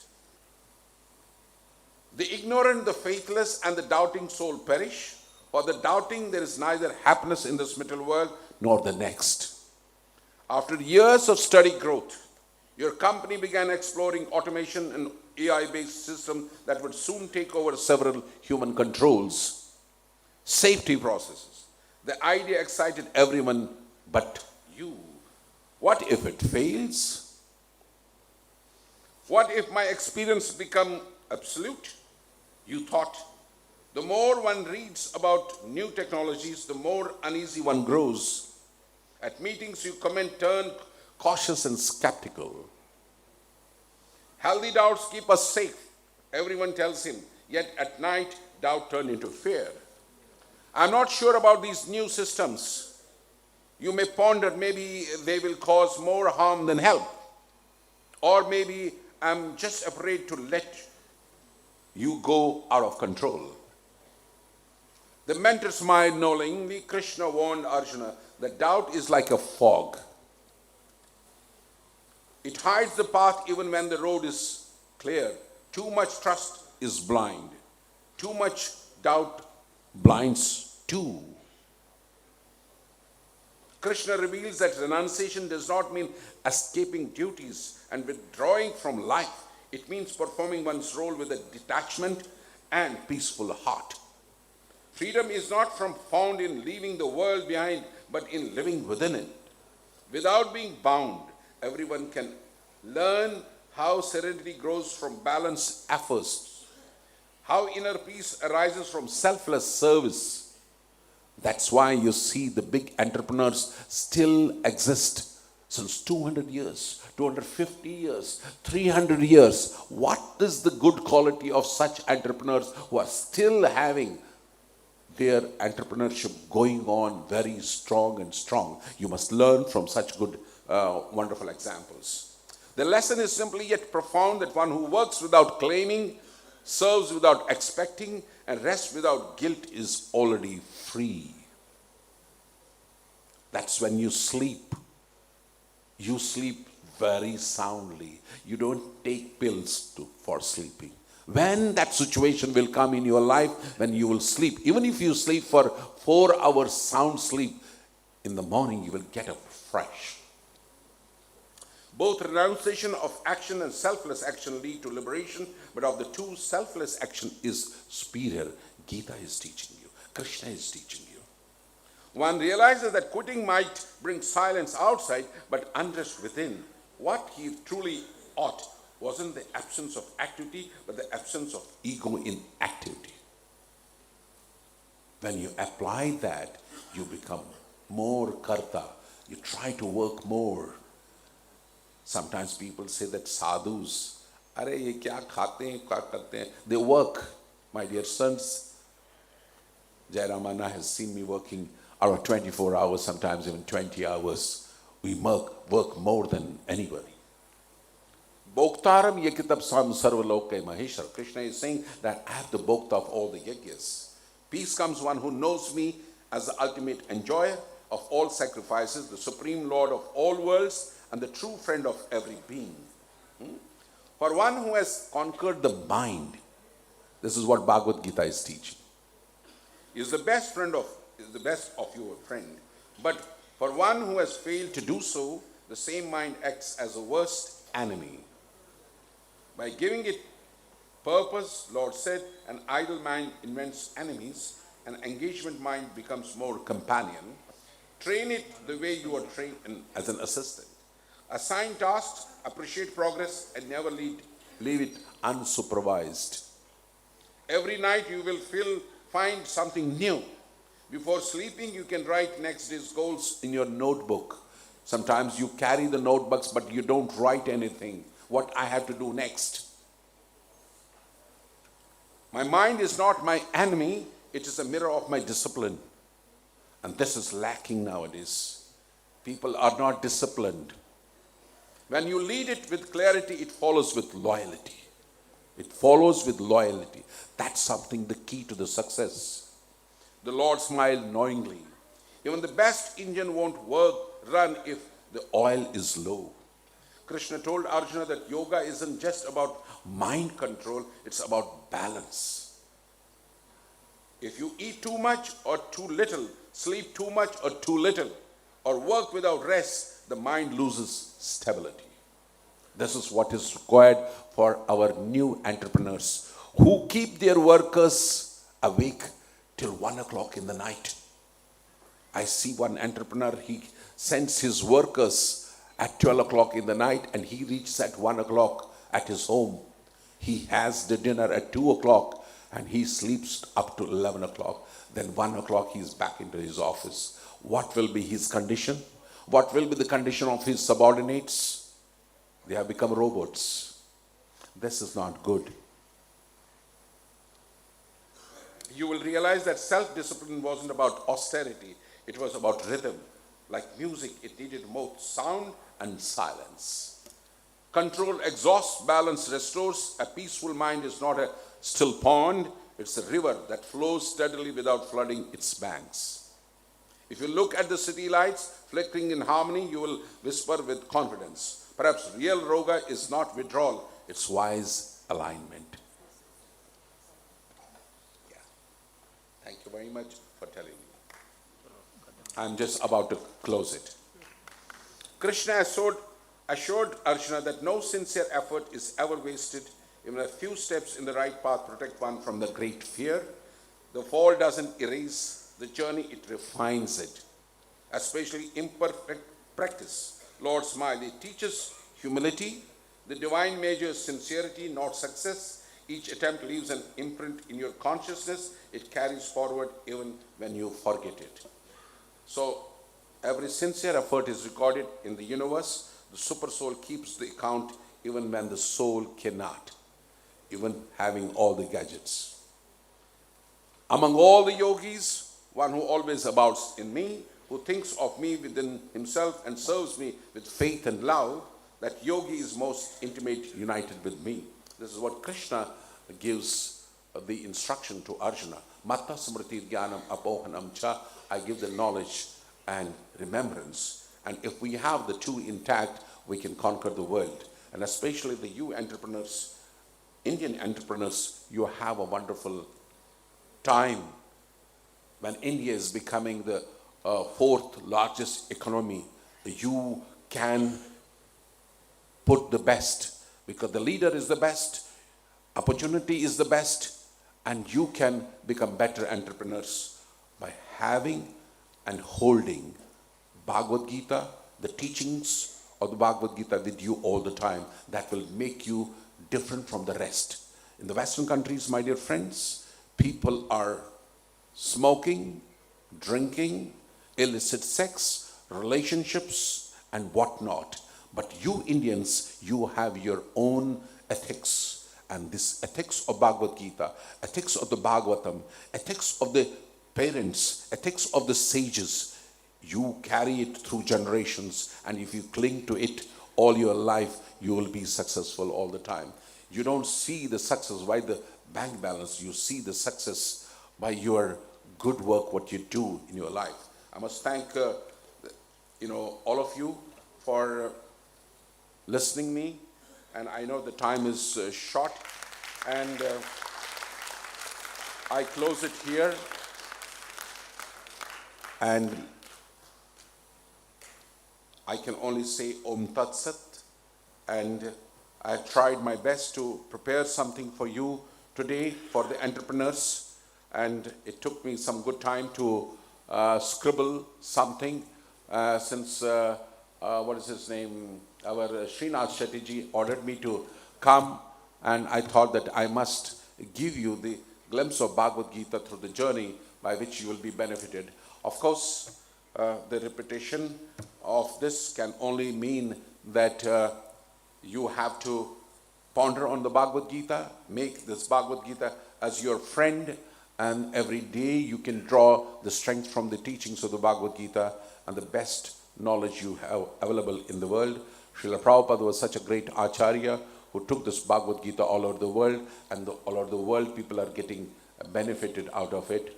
And you as Indians can also benefit the loss more. And since you are from Udupi Krishna, and I don't know whether you know, Udupi Krishna was worshipped once upon a time by Rukmani in Dwarka. And by the mercy of the Lord, that Krishna came to the shore of Udupi, and where Madhvacharya brought it and installed the deities over there. So if you continue to keep Krishna with your life, I'm sure you will be the best entrepreneurs, as I have seen myself, the Shettys, doing great work in the society. Many Shettys have helped me. Shashi Kiranbhai Shetty has helped me in Kargar by giving a huge sum. Our Jairam Anna has been giving me since almost about 40 years. And so many other Shettys, Manmohan, this, that, so many, all the Shettys have been helping me almost around 45 years in my devotional service to make this world more beautiful. I thank you very much for giving me this opportunity. And sorry if I have taken a lot of time, but I had to do what I have to do. Thank you very much. All the blessings to you. Thank you.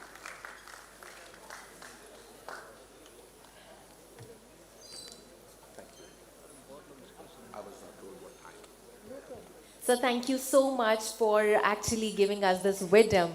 Ladies and gentlemen, can we please have a big round of applause? And sir, I would request you to please be on stage for a little more while. Thank you so much. And ladies and gentlemen, after this wonderful enlightening speech, it's time to felicitate. I would request our dignitaries to please join me on stage. And a little announcement, we are running a little short on time. There's a time constraint, unfortunately. So I'll be calling upon the dignitaries on stage. I would request them to please quickly join me on stage. Ladies and gentlemen, please put your hands together while I invite our President, Mr. S.B. Shetty ji, on stage. Our Vice President, Mr. Srinath Shetty ji. I would request you, sir, to please join me on stage. Our past presidents, Mr. K.C. Shetty and Mr. N. Vivek Shetty ji. Our Honorable Secretary, C.A. Sadashiv S. Shetty ji. Can we please have a big round of applause, ladies and gentlemen? Our Honorable Treasurer, C.A. Srinivas Shetty ji. Ladies and gentlemen, please put your hands together while I call upon Advisory Board Member C.A. Shankar Shetty ji and today's main sponsor, Mr. Rohan Hegde, Director of Tunga Group Hotels, Mr. Ramesh Shetty, CMD Steel Strong Valves, for doing the honors. And I would also like to call upon Mr. Premnath Shetty ji, Vice President, Gulf Chapter. Can we please have a big round of applause, ladies and gentlemen?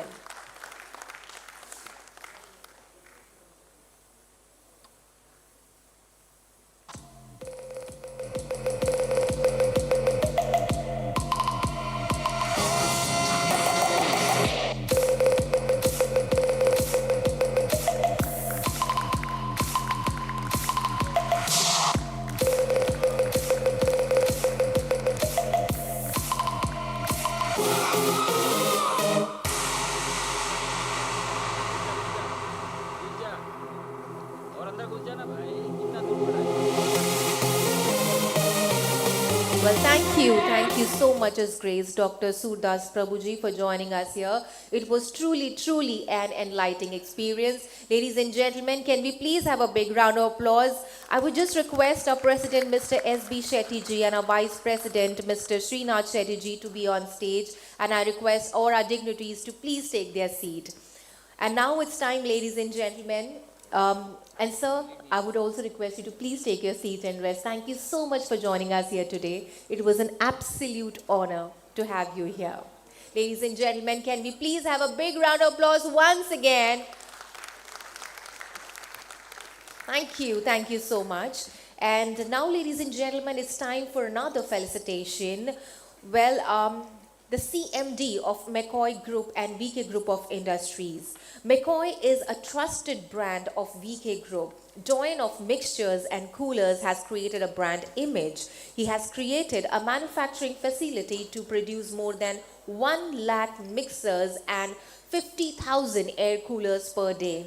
A philanthropist of repute, he is recognized him as a builder in recent time. Ladies and gentlemen, before welcoming him on stage, I would request my team to please play the AV for him. Starts with a single spark of ambition. In 1975, a young apprentice arrived in Mumbai with nothing but a relentless work ethic and a vision for the future. From those humble beginnings in a tool room workshop emerged a pioneer. Today, we honor the architect of the VK Group of companies. A leader in the OEM space, his precision has powered India's biggest brands, from Bajaj to Havells, extending his reach to over 18 countries. Beyond the boardroom, he is a pillar of the community, a philanthropist whose heart for the Bunts Sangha and noble causes is as vast as his enterprise. Under his chairmanship, VK Group hasn't just grown, it has outpaced the industry, driven by constant improvement and innovative thinking. He's a dreamer who stayed grounded, a visionary in the truest sense of the word. Ladies and gentlemen, please welcome the Chairman and Managing Director of VK Group, Shri Karunakar M. Shetty. Ladies and gentlemen, can we please have a big round of applause for Mr. K.M. Shetty ji? Can we please have a big round of applause, and can we keep going until he walks up on stage?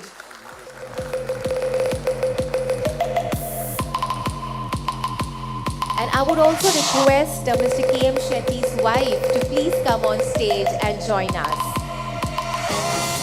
And while she joins us, ladies and gentlemen, I would also like to call upon once again His Grace Dr. Surdas Prabhuji on stage for the felicitation.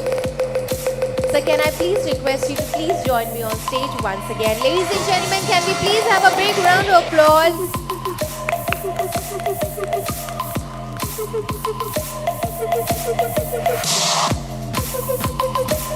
Ladies and gentlemen, I would also like to call upon our guest speakers, Mr. Rahul Agarwal and Mr. K.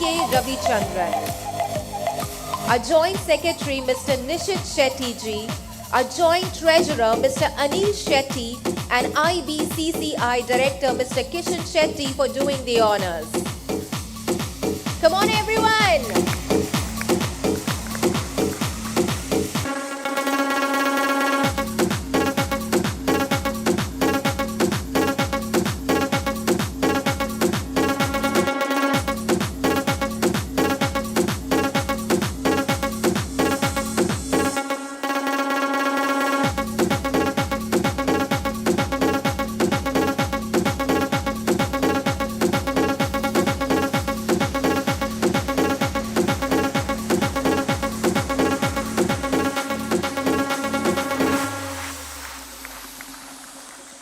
Well, congratulations, sir. Hearty congratulations to you. It's truly an honor to have you here.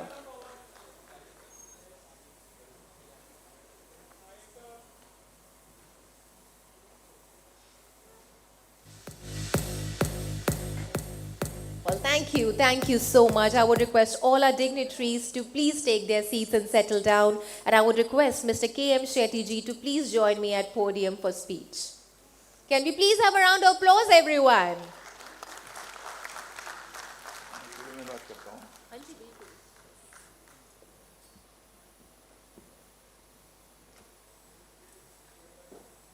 ಮಾತ್ರೆಗಳ ನಮಸ್ಕಾರ. ಇನ್ನಿತ ಈ ಬಯ್ಯದ ಪೊರ್ತುಗು ಭಾರಿ ಎಡ್ಡ gathering ಹತ್ತಿಂದಾಂಡ್ಲ ಸರ್ವಸಾಧಾರಣ okay ಇನಿ IBCCIದ 7ನೇ ವರ್ಷದ ಒಂದು ಗೊತ್ತು junk and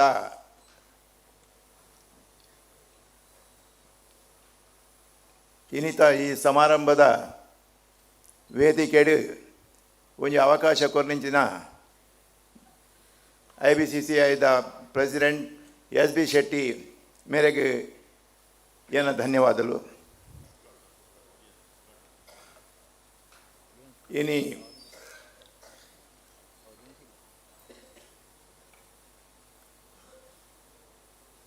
ಆಧ್ಯಾತ್ಮಿಕ ವಿಷಯಡು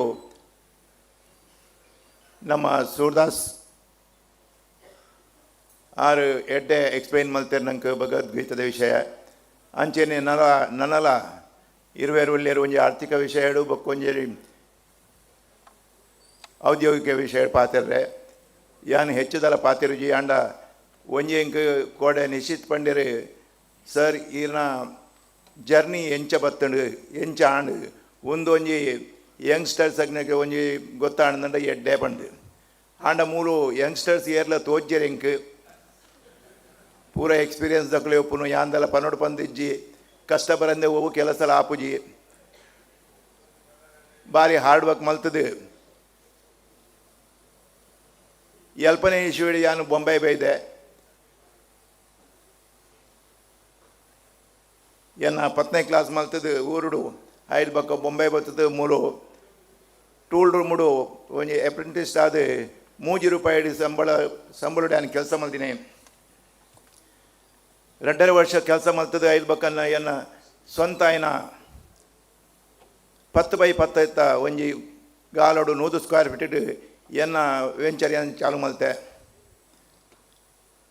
ಇನಿ ದೇವರನ ದೇಹಟ್ಲ ಮಾತೆರ್ನ ಆಶೀರ್ವಾದಡ್ಲ ಇನಿ ಸಾಧಾರಣ 10 ಲಕ್ಷ ಸ್ಕ್ವೇರ್ ಫೀಟ್ ಜಗಡು ಎನ್ನ ಇಂಡಸ್ಟ್ರಿ ಅವನುಂಡು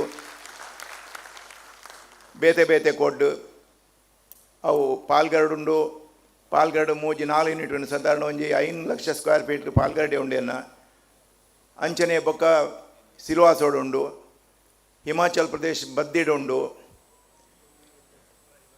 ಇತ್ತೆ ಪೊಸತ್ತಾದಿ ಅನ್ನ ಜೋಕುಲು ಇತ್ತೆ ಯಾನ್ ಮುಲ್ತುದು ರಿಟೈರ್ಮೆಂಟ್ಗೆ ತಂದು ಯಾನು ಊರು ಪೋತೆ. ಊರು ಪೋದು ಉಡುಪಿ ಬಕ್ಕ ಮಣಿಪಾಲಡು ಎನ್ನ ಆ್ಯಸ್ ಎ ಬಿಲ್ಡರ್ ಯಾನು ಬಿಲ್ಡಿಂಗ್ ಕಟ್ಟೊಂದುಲ್ಲೆ.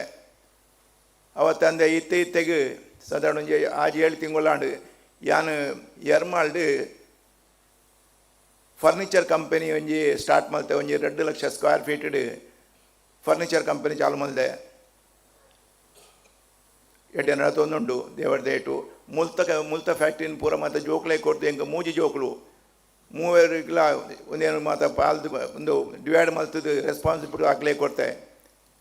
ಎಡ್ಡೆ ನಡತೊಂದ್ಲೇರು ಹಾಕ್ಲೇನು ಸುರುಡು ದಿಂಚೆ ಯಾನು ಈ ಲೈನ್ಗೆ ಪಾಡ್ದಿತ್ತಿನ ಹತ್ರ ಹೆಂಗೆ ಹೆಚ್ಚಿನ ತಲ ಒಂದು ಆಗಲೇ ಟ್ರೈನ್ ಮಲ್ಪನ ಅಗತ್ಯ ಬುರ್ಜಿ ಹಾಕಲು ತನ್ನನ್ನು ತಾನು ಟ್ರೈನ್ ಆತೇರು. ಈತ ಹಾಕ್ಲೇನು ಟ್ರಸ್ಟ್ ಮಲ್ತದ ಹಾಕಲ್ಲ ಮೆತ್ತು ಬಿಟ್ರೆ ಸಾಧ್ಯ ಉಂಡು ಬಿಡ್ತೆ. ಈತ ಊರ್ಡು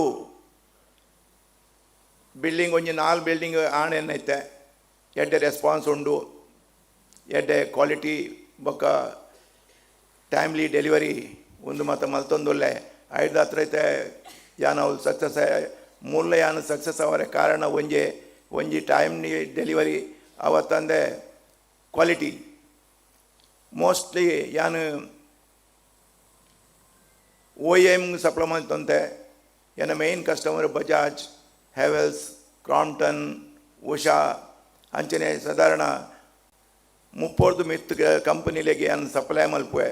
ಅವತ್ತಂದಾನೆ ಎನ್ನ ಓನ್ ಬ್ರ್ಯಾಂಡ್ ಮೆಕಾಯ್ ಒಂದೆನ್ನ ಯಾನು ಡೆವಲಪ್ ಮಲ್ದೆ. ಆಲ್ ಓವರ್ ಇಂಡಿಯಾಡು ಅಂಚನೆ ಎಕ್ಸ್ಪೋರ್ಟ್ಲ ಏನ ಒಂದು ಆವೊಂದುಂಡು.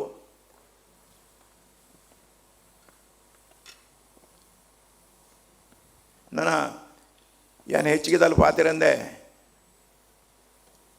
ಇನ್ನಿತ ಈ ಸಮಾರಂಭಡು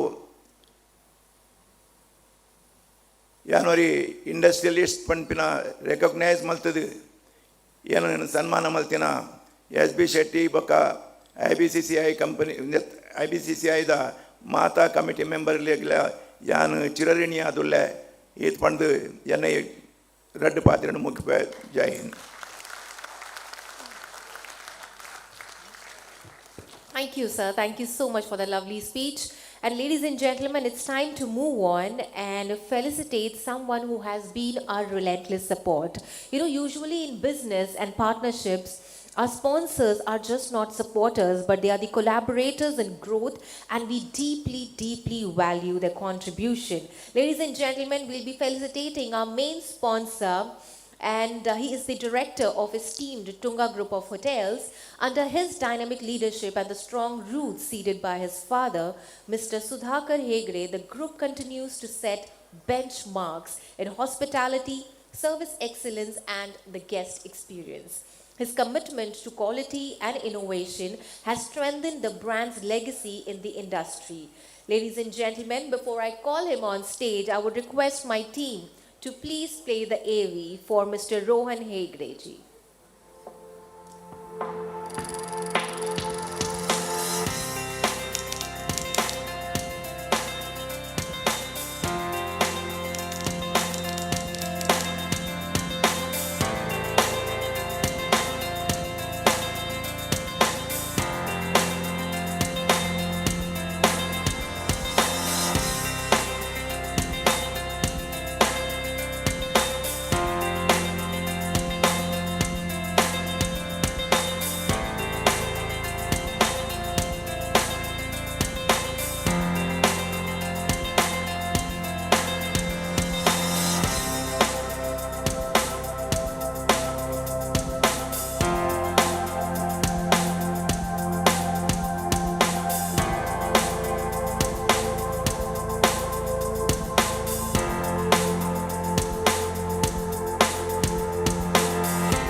much. And ladies and gentlemen, please put your hands together while I call upon Mr. Rohan Hegdeji, the director of Tunga Group of Hotels. Can we please have a louder round of applause, ladies and gentlemen? A very warm welcome, sir. And thank you for being our relentless support. Ladies and gentlemen, for this felicitation, I would like to call upon once again our president on stage, Mr. S.B. Shetty ji. Can we please hear it for him once again? Our vice president, Mr. Srinath Shetty ji, and His Grace, Dr. Surdas Prabhuji on stage. Can we please have a big round of applause, ladies and gentlemen? Along with them, I would also like to call upon our IBCCI director, Mr. R.K. Shetty ji, and Mr. Prasad Shetty ji, along with Mr. Bharat Shetty ji. Ladies and gentlemen, please welcome them with a lot of love that we see here.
Thank you so much.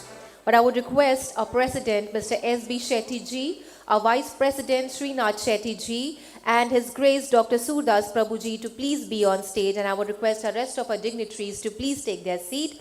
Ladies and gentlemen, as we are felicitating our sponsors, we truly like to thank our sponsors for their generous support and unwavering commitment to this community.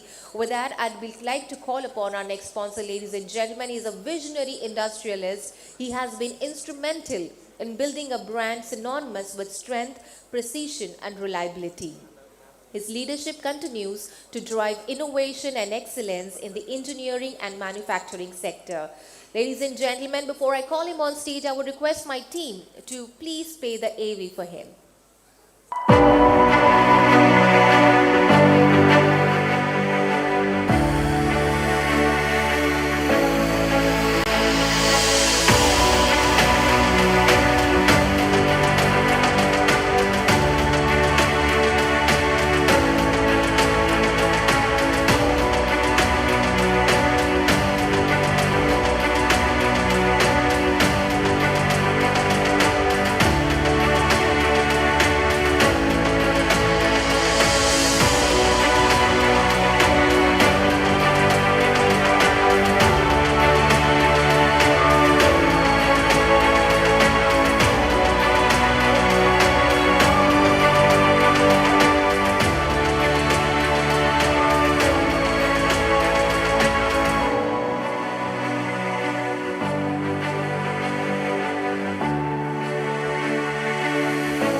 Thank you so much.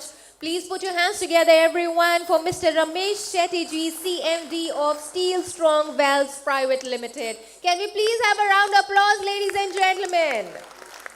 And for the felicitation, I would also like to call upon IBCCI Director, Mr. Jaya Suda and Mr. Balakrishna Shettyji on stage.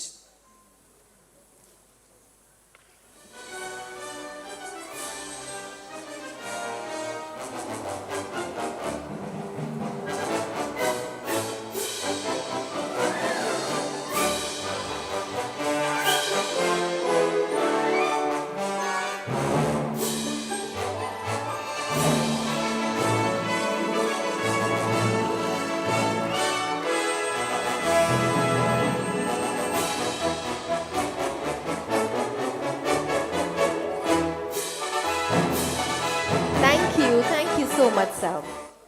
Thank you so much for joining us here today. I would request all of you to please take your seats and settle down. Thank you so much. Ladies and gentlemen, can we please have a round of applause for our dignitaries here? Thank you so much.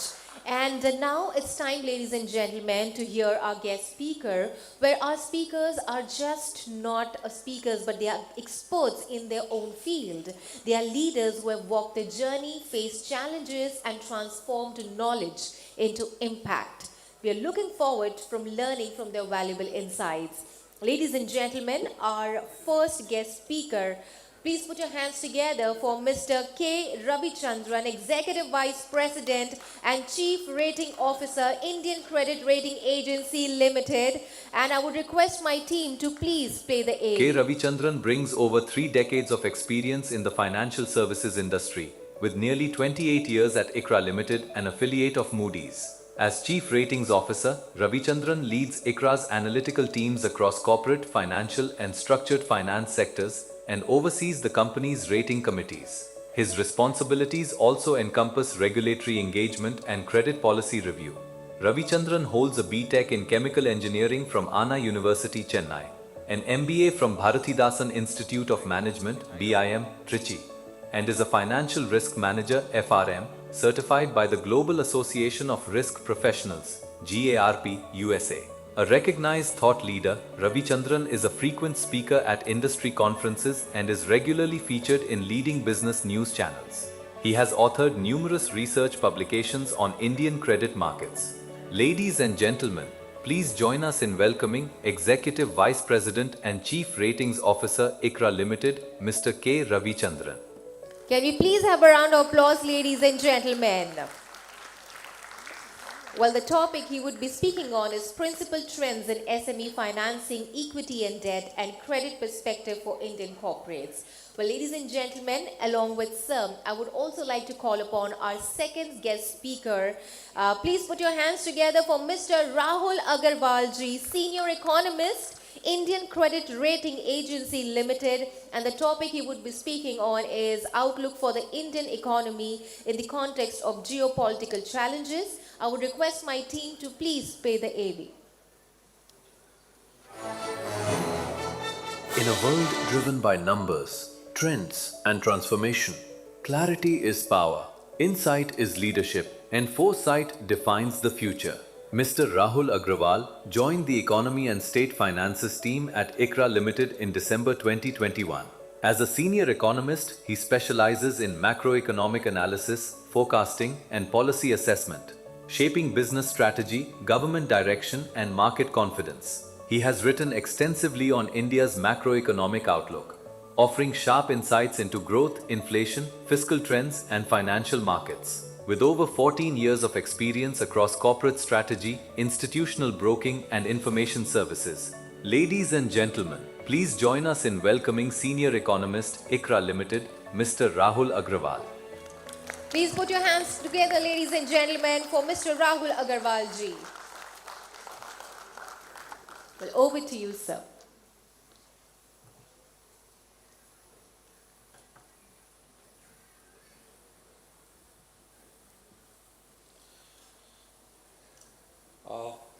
Hi everyone, good evening. So let me begin by thanking IBCCI for giving us this opportunity. So I know time is short, so I'll try to keep it concise. I'll spend the next 10 to 15 minutes talking in brief about India's macroeconomic outlook.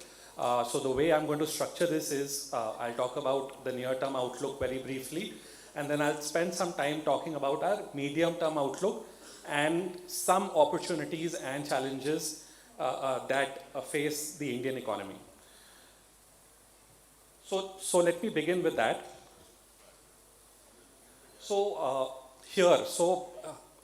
If someone asks me to describe the state of the global economy currently in a single word, that word would be uncertainty. So this chart that you see out here, it shows the trends in uncertainty over an extended time period. And if you look at the extreme right of this chart, we've seen a lot of uncertainty play out across the global economy over the last 5 years in particular. So we've had a war in Ukraine. But I mean, if you look at the extreme right, we've seen a very sudden spike in uncertainty in the last year in particular. And this has to do with the elections that took place in the US in November 2024 and the outcome thereof, wherein President Trump came to power. So, I mean, the joke amongst us is every morning when we get up, the first thing we do is check what has been tweeted out the previous night. And that has really made our jobs very difficult, particularly in terms of forecasting the outlook for the Indian economy and the global economy. So now why is this important? Why do I talk about uncertainty? That is for two reasons. Uncertainty is very important because it has a negative correlation with growth performance. So why would that be? Because in times of high uncertainty, businesses tend to hold back on their investment plans. Households try to curtail back on their expenditure plans. So that hurts growth and economic outlook across the world. So this is something that is just to sort of set the context in terms of what's happening across the world. Now, despite this uncertainty, the Indian economy has done fairly well. So, I mean, I've looked at a comparable period of about a year. And if you look at this chart, India is on the extreme right of this chart. Growth has averaged at about 7.4%, much better than what we've seen across all major developing and developed economies. So now why is this? Why have we outperformed? So one of the key reasons behind this is that we are not a very export-oriented economy. A lot of the uncertainty that's played out over the last 1 year has impacted the export sector significantly. And fortunately, in India's case, exports account for about 10 to 12% of GDP. And when I say exports, I mean goods exports here. So that has really saved us from this uncertainty manifesting into an impact on growth. Now, there are a host of other reasons why we've performed well. A lot of it has to do with the kind of government spending that we've seen over the last couple of years, particularly in terms of capital expenditure and building state capacity. The other reasons are to do with the kind of policy support that we've seen over the last year in particular. We've seen a personal income tax relief. We have seen GST rate cuts come through. We have seen interest rates come off quite significantly. So that has played a very important role in supporting growth. Now, what does this mean for the outlook going ahead, particularly for the next 1 year? So when we think of how to forecast, going about forecasting the outlook for an economy, we particularly look at three things. We look at how are trends in consumption panning out, how are trends in capex or investments panning out, and how is the export sector panning out. So I will briefly touch upon the near-term outlook for each of these three items to begin with. So let me talk about consumption first. So if you look at the chart on the left, this shows trends in rural sentiments. Now so this basically is a summary measure of how people in rural India are thinking about their incomes, their expenditure going ahead. And if you look at the blue line in the chart on the left, that shows the current situations index, which is basically how people in rural India are assessing how things are playing out on the ground currently. And now typically when we look at these indices, a reading below 100 is considered to be a contractionary reading or a pessimistic reading, and a reading that is above 100 is gauged to be an optimistic reading. Now if you look at that blue line, that line was in negative territory throughout FY25, but it began inching up thereafter, and in FY26 we've seen that line anchored well above the 100 mark. Now what has really happened over the last 1.5 years is we've seen 3 amazing crop cycles go through, which has really supported farm incomes. And the current Rabi cycle, that the winter sowing that just came to an end, that has also panned out very well, which is something that is visible on the chart on the right. So across a whole range of crops, we've seen sowing come out very well. Now all that income is going to come in the hands of rural Indians over the next few months, which means to begin the new year FY27, we'll see substantial income gains play out in rural India, and that is expected to drive favorable outcomes, at least in the immediate term.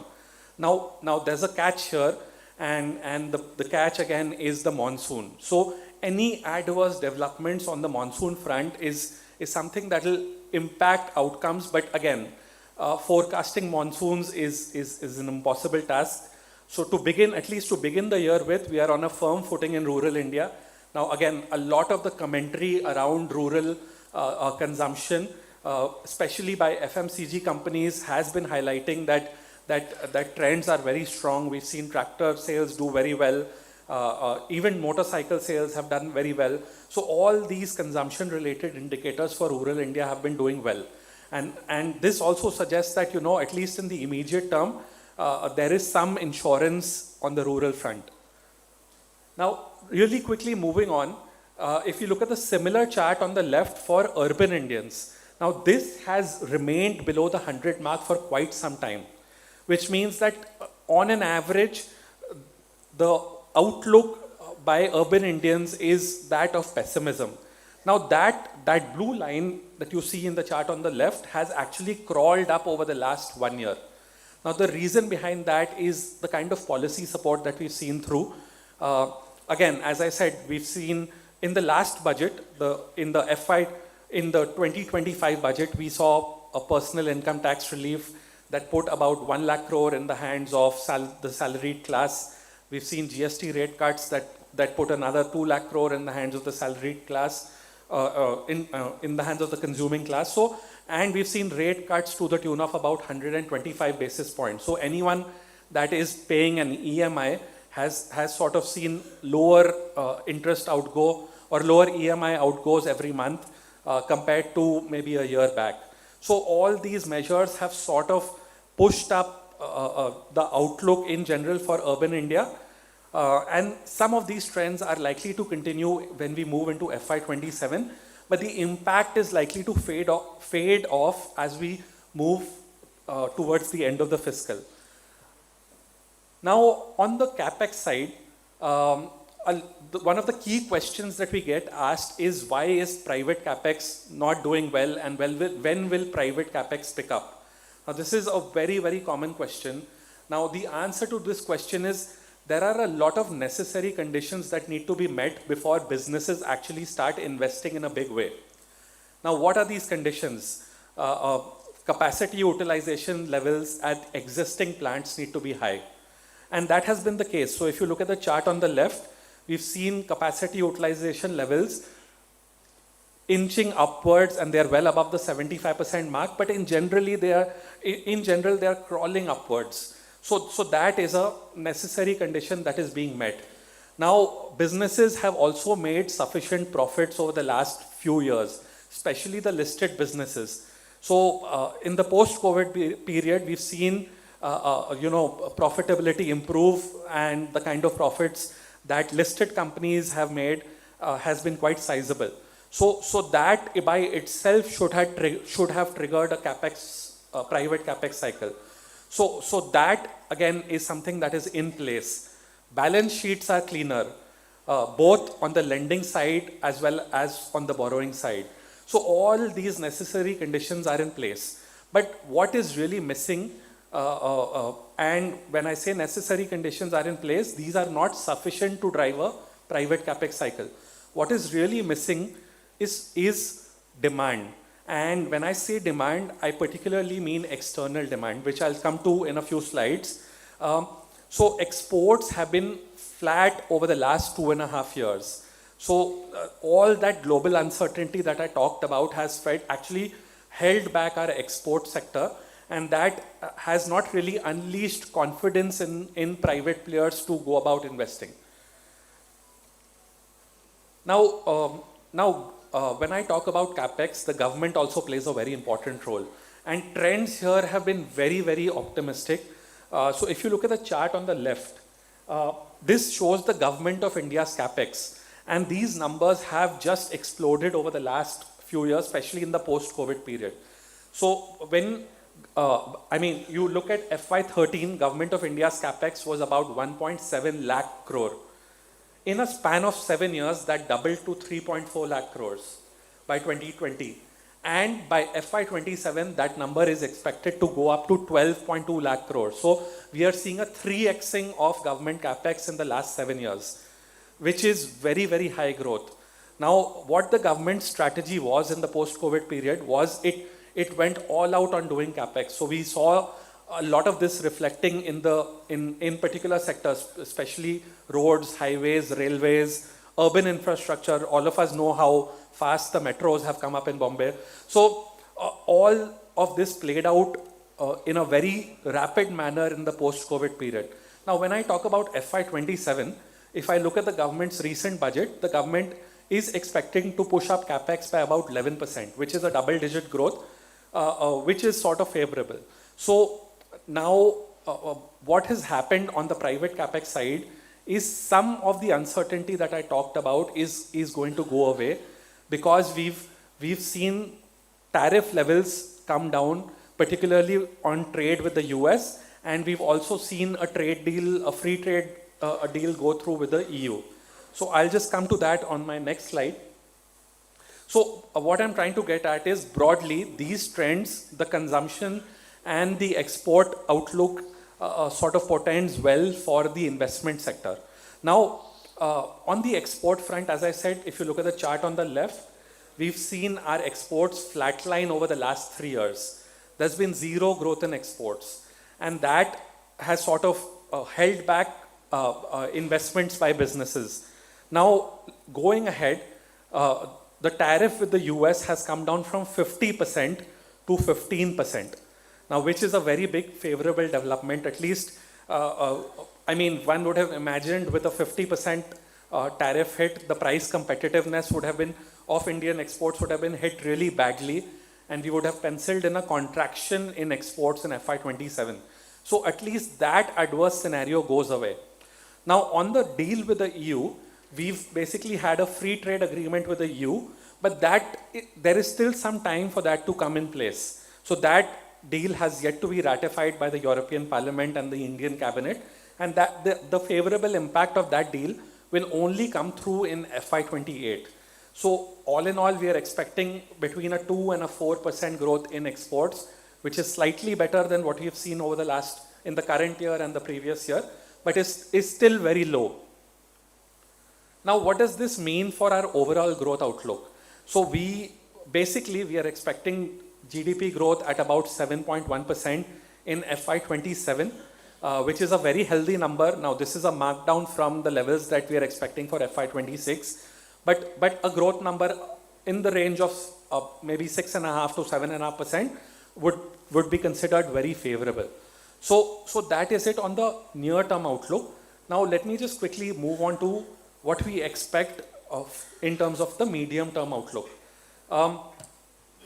Now, we are penciling in a potential GDP growth of 7%. And when I say medium-term, I mean over an extended period of, say, 5 to 7 years. Now, let me again run through each one of these drivers one by one. So let me begin with exports here. Now, we believe that exports are going to be the key constraint on India's medium-term growth outlook. the reason why we are penciling in a growth of between 6.5% to 7% and not 8% as is envisaged under the Viksit Bharat plan is because exports are not expected to do well over the medium term. Now, why do I say that? So, the answer to that question lies in the chart on the left. So, this chart on the left basically shows global growth outlook, global growth trends over the last 30 to 40 years and global imports over the last 40 years. Now, if you look at the period between 1990 to 2008, world imports were growing at 7.8% per annum in volume terms. And that has leveled off quite significantly. And over the last 15 years, world imports have grown by under 3% per annum, which means that there is a tempering off in global import demand. Now, this is not something that we have control over.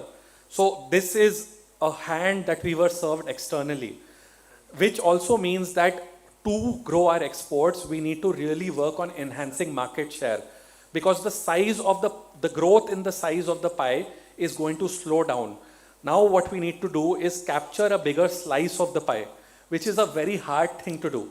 So given these external trends, export is expected to be the biggest constraint on India's growth performance going ahead. Now what does this, let me just go back up and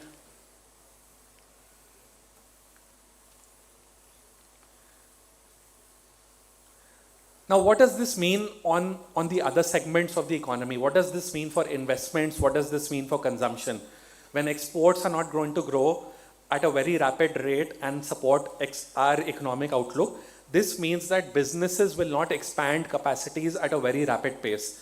Now, so people always talk about, India being the next China, but the biggest constraint to that is that China grew by expanding its exports very rapidly over an extended period of time. Unfortunately, we will not have those kind of opportunities, which means that we need to bet very heavily on our domestic market. Now, what really works for us is that we have very favorable demographics, which should support consumption expenditure by households. And maybe let me dwell on that a little bit in the opportunity section.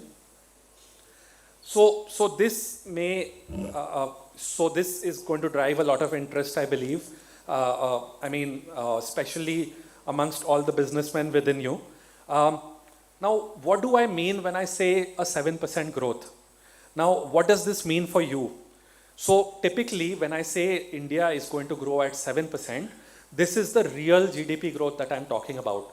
And we tend to add a 3 to 4% markup for inflation on top of that, which means that our nominal growth is going to be between 10 and 11%.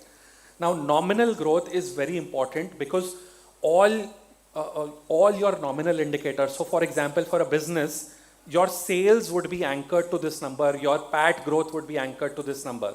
The size of the market is going to expand by between 10 and 11%. Now, let me look at some of the consumption trends over the last 7 years to maybe, guess what is going to happen over the next 5 to 7 years. Now, all of us understand basic finance. Typically, if something grows by 10% per annum, you end up doubling the amount in a span of about 7 odd years, roughly.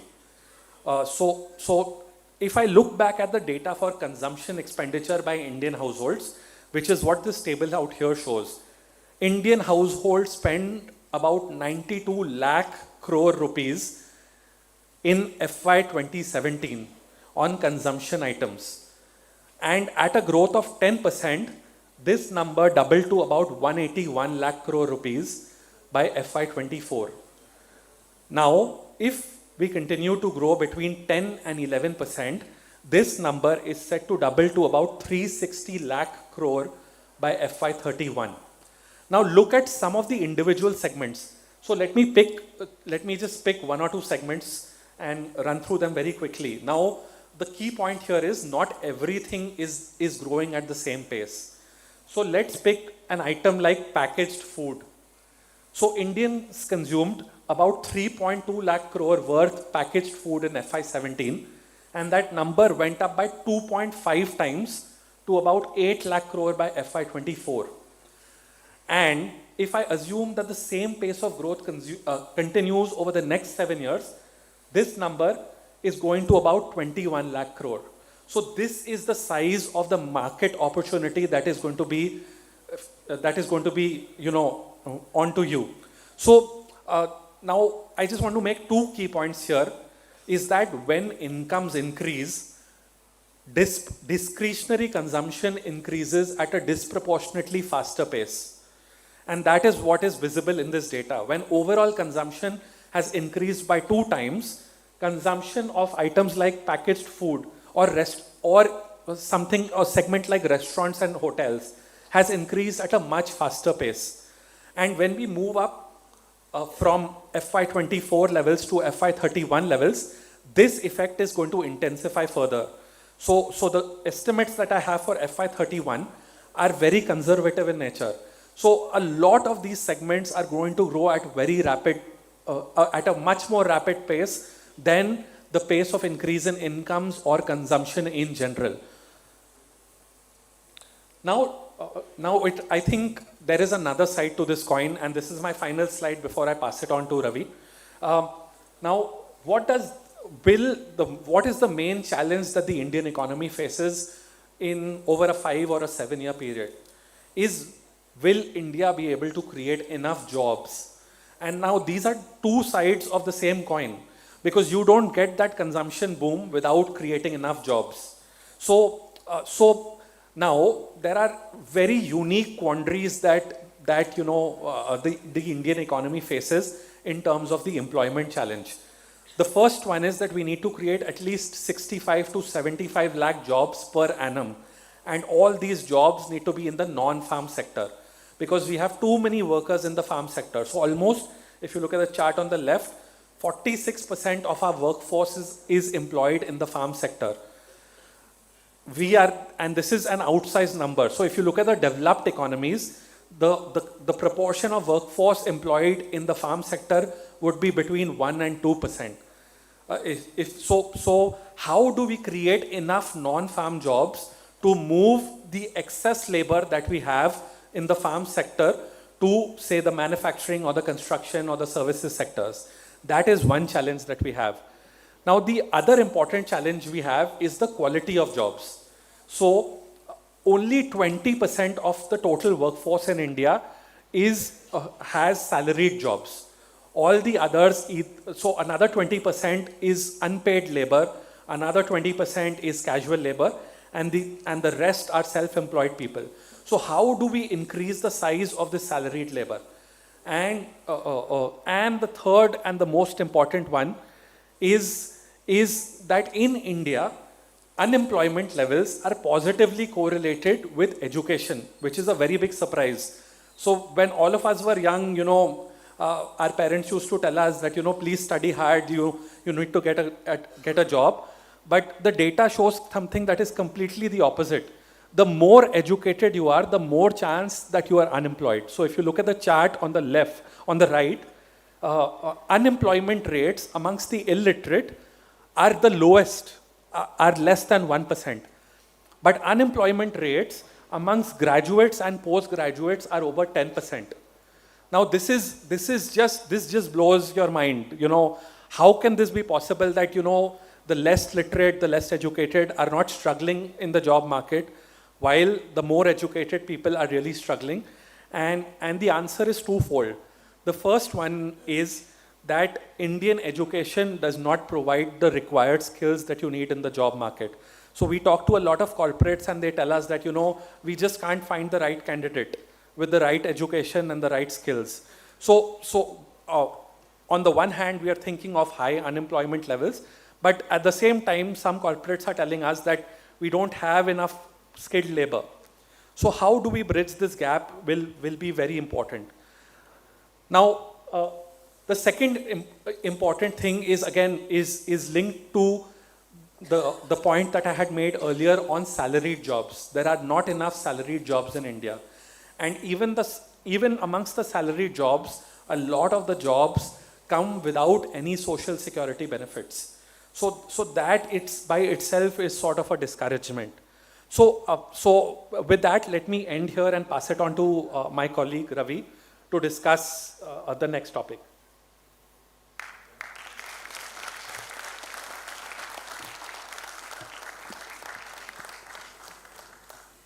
Very good evening to all of you. It is indeed my pleasure to be part of IBCCI forum.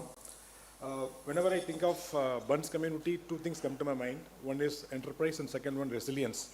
I'm sure during the course of your lives, you would have nurtured SMEs from very early stage to all the way up to mature stage.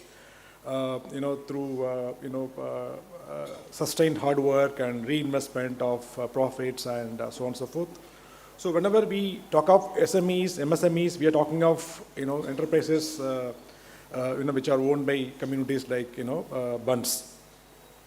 While MSME per se, they are seen to be very small in relation to the overall, the large enterprises. But they play a very, very important role. As per some of the, the statistics available with the ministry, they account for almost 30% of India's GDP. Yeah. So they account for almost 30% of India's GDP and almost 50% of India's export of goods. So that's a very big, contribution. And in terms of manufacturing, almost 1/3 of manufacturing is contributed by SMEs. And in terms of employment, next only to agriculture, SMEs are contributing. Rahul talked about the challenges in employment, but SMEs are playing a very, very important role. While large enterprises are getting more and more automated, and getting employment in large enterprises is proving to be a challenge, SMEs have been playing a very, very important role here. So when it comes to SME or MSME, what's an MSME? That is something, the definition of MSME itself has evolved over several years. Government has been revising the definition of MSME. As per the latest definition, any enterprise which has a turnover of up to 10 crore is classified as a micro, and up to 100 crore classified as a small, and about 500 crore, in terms of medium enterprise. Similarly, there are, classifications with regard to investments, how much investments, not to have, in plant and machinery. So these definitions are very important, and this classification is very important because to get benefits of various government schemes, even PSUs are also encouraged to source orders from SMEs and so on and so forth. It's important to have certification through Udayam and other sources. So from that point of view, government has been playing a very, very important role. Policy support has been really encouraging, I would think. Every budget is incomplete without some reference to the other on SMEs. So that shows the kind of importance which Government of India believes SMEs will be playing in the economy. Now coming to MSME, there are various estimates as to how many MSMEs are there in India. There are some estimates which say almost 8 crore enterprises. There are some estimates which talk about 6.5 crore. I'm just going by 6.5 crore number as of now. Of which, if you look at the breakup, large part of that would be in the trading and services, and some are in manufacturing. From the numbers point of view, almost 99% of the overall MSME enterprises are in the micro enterprises. From that point of view, they are playing very, very important role. And in terms of credit, when you talk about credit, banks give credit and NBFCs give credit to various parts of the economy. SMEs account for almost 40% of SME overall credit. So from that point of view, it's a critical driver of economic growth. But there are certain challenges. Funding SMEs has always been a problem for entrepreneurs. Number one being the collateral. Every bank you reach out to, they would ask for collateral. Only of late, the mindset is changing.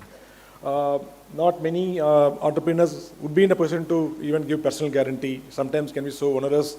If the businesses fail, your houses and your other, collateral can be attached. So that's not something, many entrepreneurs are capable of doing. So that's a big challenge. And secondly, because of the informal nature of the business, many of them do not even have a proper credit history. Perhaps they don't even have proper books to showcase to the banks that I have generated so much so income and so on and so forth. So proper credit history is not in place for many of the MSMEs. Third important thing is the high risk perception among the lenders. In general, in the past cycles, we have seen some of the SMEs having defaulted. So that results in elevated risk perception among the lenders' side. To that extent, they increase the risk premium and lending rates tend to be very high.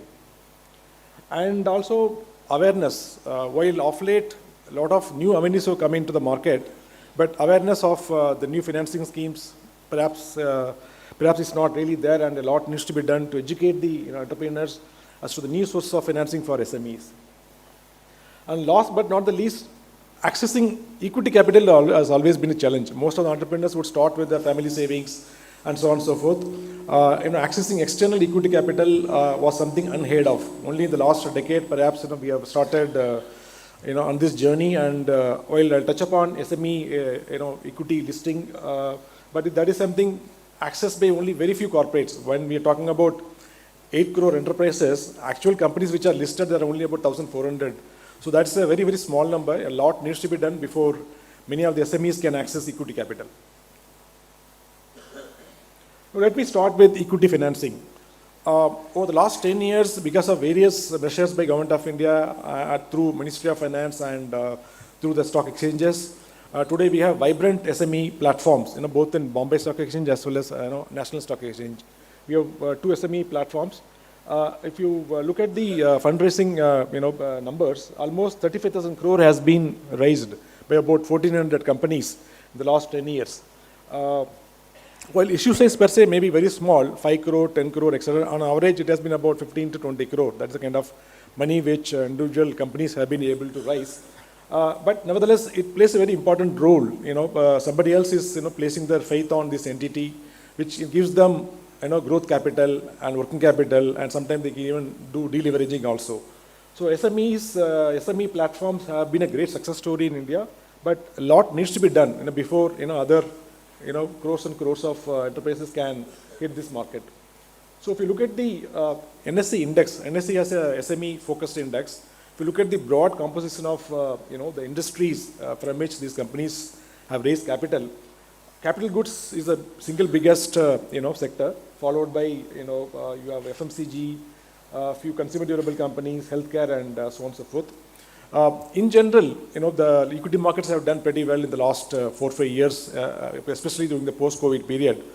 But SMEs have beaten the large corporates and mid corporates by a big margin.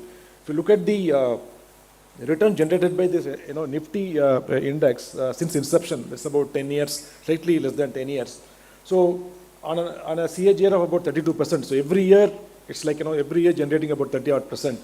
Compared to Nifty 500, which comprises, let's say, large and mid cap to large extent, wherein it generated about 12% returns, almost thrice the return SMEs are given.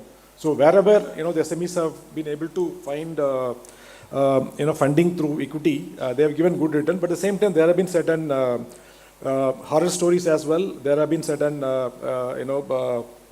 falsification of accounts, and there have been certain cases where drawdowns have been fairly severe. In general, small cap investments are highly risky. Those who are active in the equity market, you would be aware. SME investment is even more riskier because of the fact that the liquidity can be very, very low in the market, and drawdowns can be very severe. There may not be too many market makers, and so on and so forth. So it comes with a lot of risk. At the same time, there are returns available to equity holders who understand this space very well. Even well-established investors are getting into this space. Just that, market is very small, so that is what we have to be concerned about. See, here we are talking about market cap of all the listed companies only about 2 lakh crore. In relation to, if you look at BSE and NSE, it's more than 400 lakh crore. It's a tiny, share of overall equity which is listed through the SME platform. Now, moving to next source of financing, that is the alternate investment funds. AIF as a category has been introduced by SEBI the last decade or so.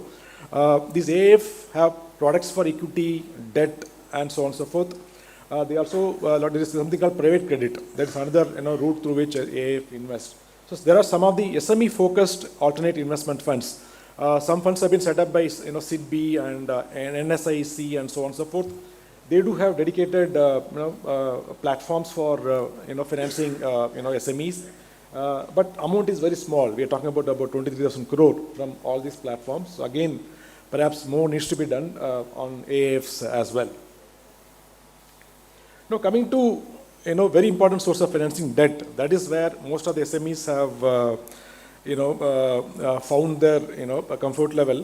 Banks in general have been funding SMEs very, very extensively. Of late, even NBFCs also been investing, whether it is a large corporate like a large NBFC like Bajaj Finance or L&T Finance. There are also dedicated SME NBFCs like Ugro Capital, Vivriti Capital, and so on and so forth. So depending on the kind of NBFCs, their share of SME financing is fairly sizable. So within the banking community, the public sector banks and private sector banks both have been pretty active, but within that, private sector banks have been more active. I would think their share is relatively on the higher side.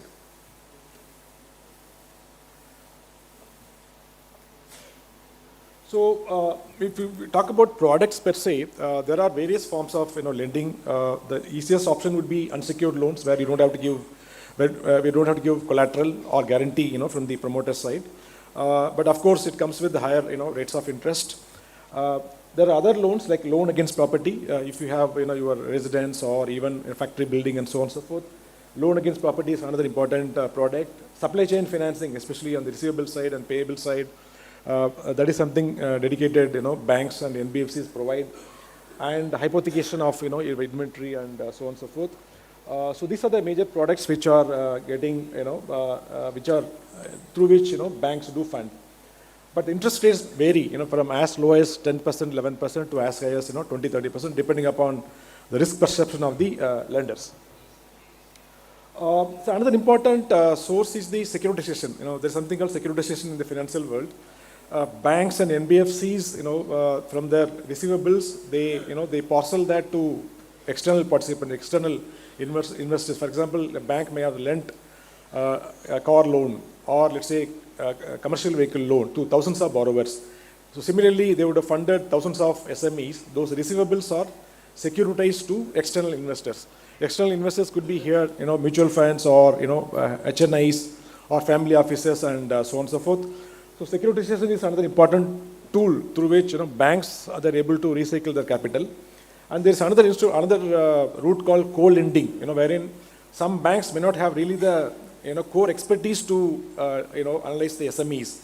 They may not have deep expertise of SMEs in different clusters in India, wherein NBFCs would be having better expertise, I would think. In such cases, they're relying on the underwriting capabilities of the NBFCs, and they're partnering with the NBFCs and giving financing. So most of the underwriting will be done by the NBFCs, and part of that will be taken over by the banking system. So co-lending has been another big success story when it comes to funding the SMEs.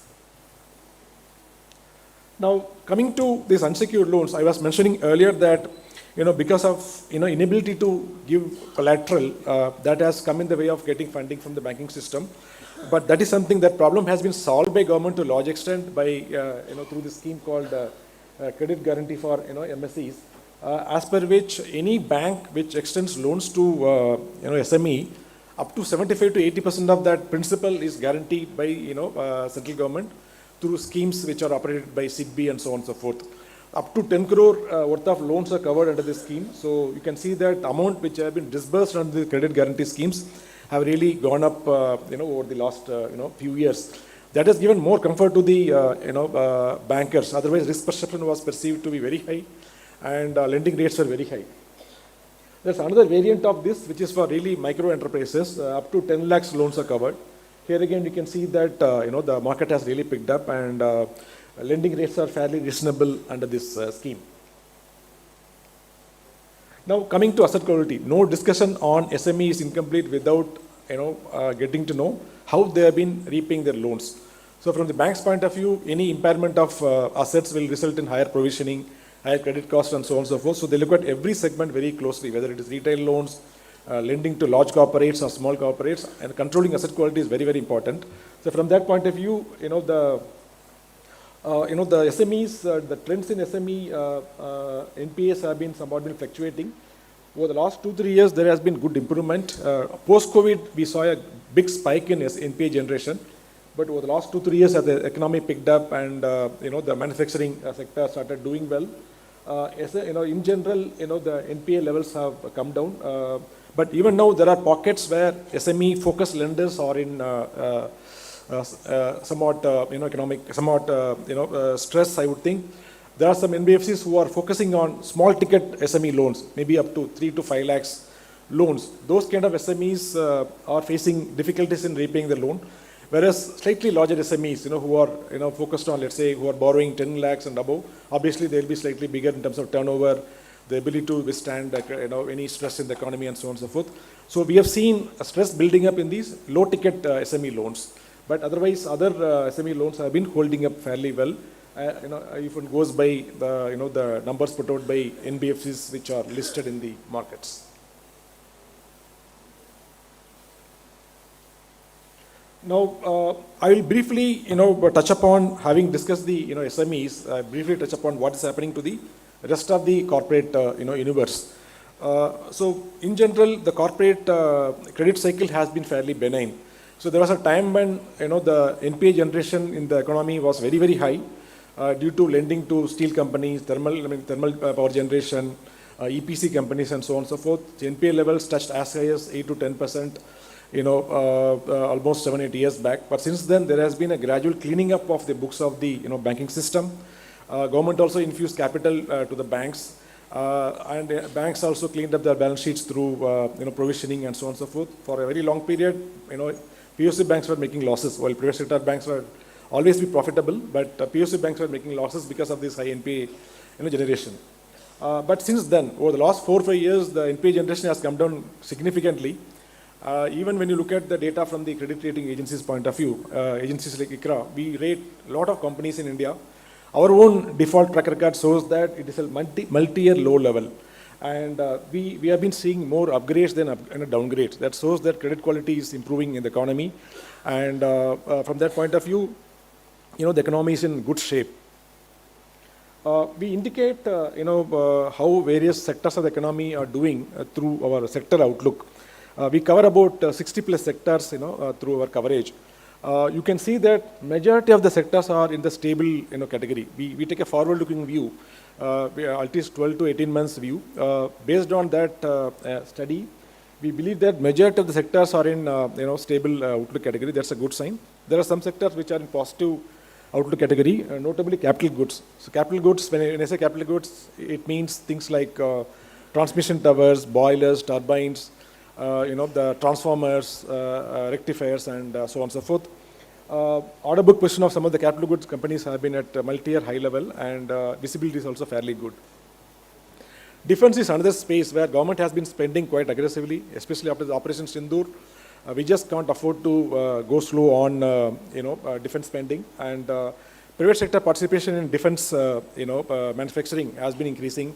Many large industrial enterprises like Tata's and Mahindras, even L&T, they're quite active in defense manufacturing, whether it is shipbuilding or various drones and so on and so forth. Defense manufacturing is a happening theme. And hospitals, bizarrely, while during the COVID period, hospitals were battered. But after COVID period, there has been a sharp pickup in the hospital sector's profitability. Today, you see huge interest from the global private equity funds in the hospital space. These days, every other hospital chain is owned by a large private equity investor, and everyone wants to be listed at some stage. It's becoming expensive, of course, for the patients, but perhaps good for the shareholders. So hospitals are expanding in a big way. They're all going to different cities, expanding their beds, and getting into value-added surgeries and so on and so forth. Hospitals are doing great business. There are also certain businesses which are in negative outlook category as of now. These are the watch list sectors. Number one, chemicals. Chemicals is the export-oriented sector, as many of you would be aware. Because of the US-related tariff uncertainty, and Europe itself went through its own set of challenges, and in between China also was dumping the global market. So most of the chemical subsectors, margins are at a fairly low level. Cut and polish diamond. India is a big player in the CPD market. Of late, prospects for CPD players, they are not that good. If you go to market like Surat, you would find a lot of unemployment, and many smaller units have shut shop. because of the fact that exports have become, subdued and margins have become wafer thin. Within the NBFC lending space, microfinance institution is another important constituent, where they cater to the bottom of the pyramid borrowers, who borrow 20,000, 30,000, 50,000, etc. For let's say vegetable vending or dairy farming and livestock rearing and so on and so forth. So those kind of businesses would come under MFIs. In general, MFIs were also facing this issue. They're just recovering from almost 2-year downturn. But only last 2 days back, only Bihar came out with certain ordinance, and once again there is uncertainty. Whenever there is an election in a particular state, politicians tend to distort the credit behavior by saying that you don't have to pay, and they will have strict mechanism for monitoring the lenders and so on and so forth. That impacts the credit discipline of the borrower. So MFI, they had to come out of the woods, I would think. Paper, again, being an export-oriented, a lot of dumping happening. Paper is not doing well. Power, while overall power sector has recovered because of payment discipline shown by the distribution companies, but many of the discoms, they are still making huge losses. So how long, the current discipline can be sustained, that's a question mark. Unless tariff revision happens in a big way, discoms will be a worry spot for the economy. So overall, while Rahul highlighted about the medium-term prospects for India, corporate sector, I'm sure, will participate in this journey, and many corporates will create more wealth, and in that context, even SMEs will also be playing a very, very important role. And I would think just a matter of time before many SMEs hit the equity market, and they get finer pricing from the bankers through better appreciation of the risk facing the SMEs. So with that, I will conclude my presentation here, and wish you all the best for the Bund community. And if you have any queries either for Rahul or me, we'll be happy to take up.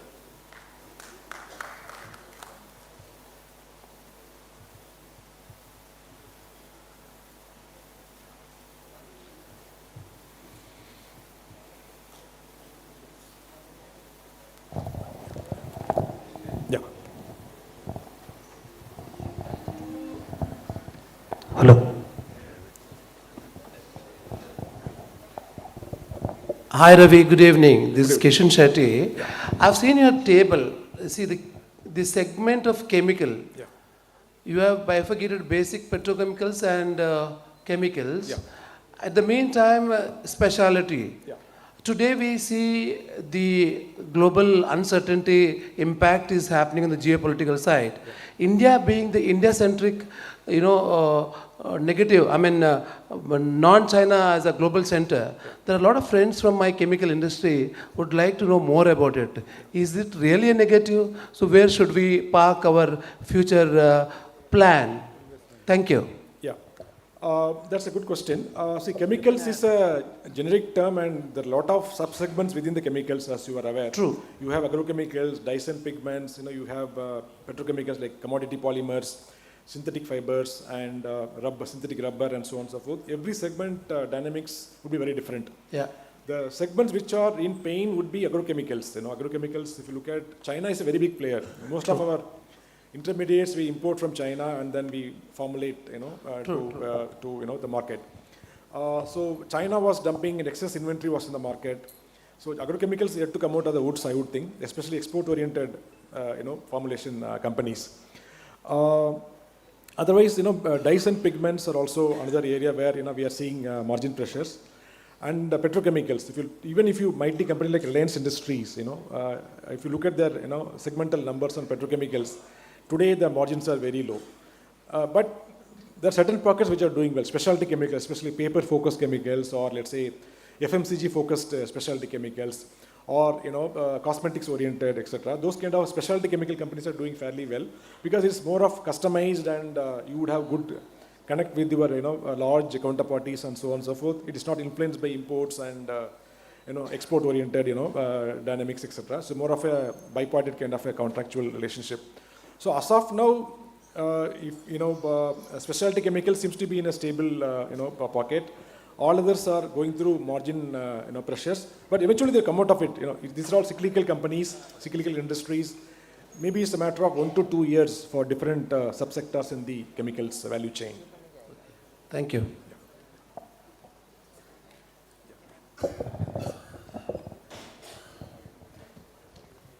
Well, thank you, sir. Thank you so much. Ladies and gentlemen, can we please have a round of applause for him? And sir, would request you to please be on stage for a little more while. And I would like to call upon our president, Mr. S.B. Shetty ji, on stage for the felicitation. Our Honorable Secretary, C.A. Sadashiv Shetty ji, on stage. And IBCCI Director, Mr. Srinivas B. Shetty, and Dr. Satish Shetty ji on stage. Can we please have a round of applause, ladies and gentlemen?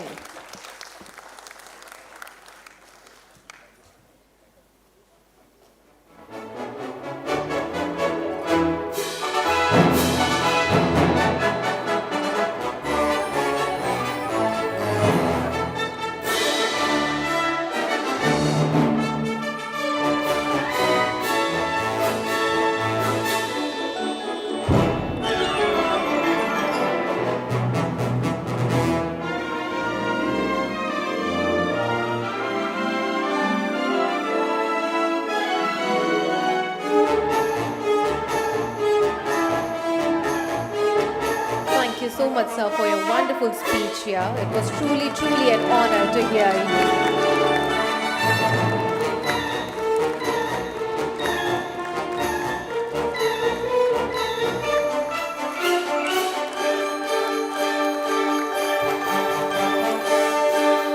Thank you so much. I would request all our lovely dignitaries to please take their seats and settle down. Thank you so much. And now, ladies and gentlemen, it's time to move on to our next session. Can we please have a round of applause, ladies and gentlemen? Well, our next guest I'd like to call upon is Ms. Trishika Shetty ji. She is a CA and a driving force behind next generation leadership initiatives. With her experience in wealth management and private investments, she brings sharp insight and strategic thinking to the table. Ladies and gentlemen, can we please have a round of applause here? We're going to have IBCC app launch.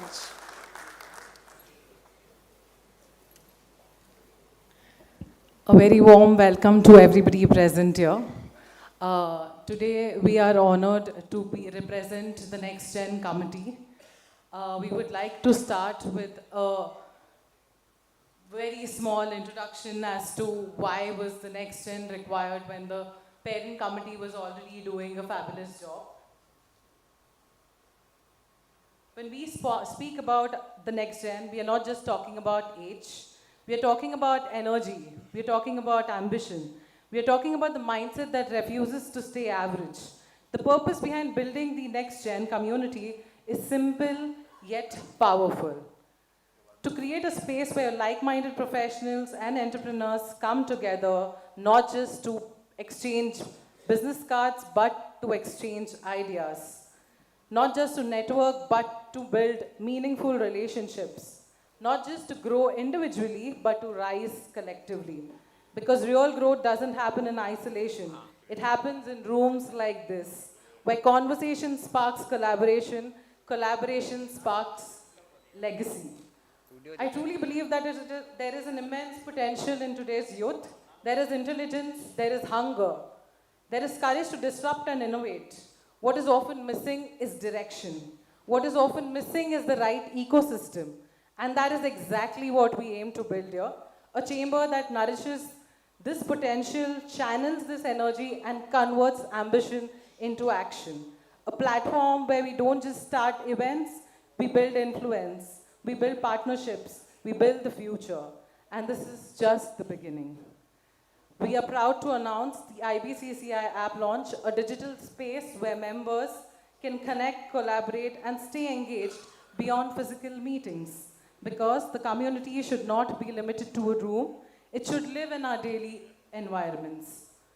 I would request the video to be played. Years of powerful networking, thousands of business connections. Now, IBCCI goes digital. IBCCI is launching its official mobile application. For years, IBCCI has built trust, relationships, and real business growth. Now that entire experience is available at your fingertips. With the IBCCI app, members can connect through the Know Your Member platform, publish and promote business offerings, post verified business opportunities, schedule structured one-on-one meetings, create and access a professional CV bank, everything organized, everything measurable. It also enables secure integrated payments via RazorPay, direct new member enrollment, seamless membership management. No delays, no paperwork, just growth. This is not just an app, it is IBCCI's years of experience transformed into a structured digital growth engine. Built to help members grow faster, connect smarter, and scale stronger. The IBCCI app. Structured networking. Real business growth. Launching soon. Powered by Sarti Hub. I think this is a digital transformation that the platform needed very badly. The 600 members that we have today needed some platform like this to connect real time at all times and know individuals better. Today I'm also proud to announce that we are building a brand new dynamic next-gen team, a group of passionate individuals who are here not for the titles but for transformation, leaders who will drive initiative, curate experiences and make the next gen most vibrant arm of the chamber. I would like to take a few names who would now be part of the next gen committee. Ms. Tanya Shetty, who is working with BCG. She is a strategist by profession, is also a basketball player. We have Yashna Shetty, who is working with her dad, Mr. Bharat Shetty, with Aura Shine Essentials. We have Ms. Chaitra Shetty, who is working with Saudi Aramco, is also a freelance trip advisor. We have Mr. Advait Shetty, who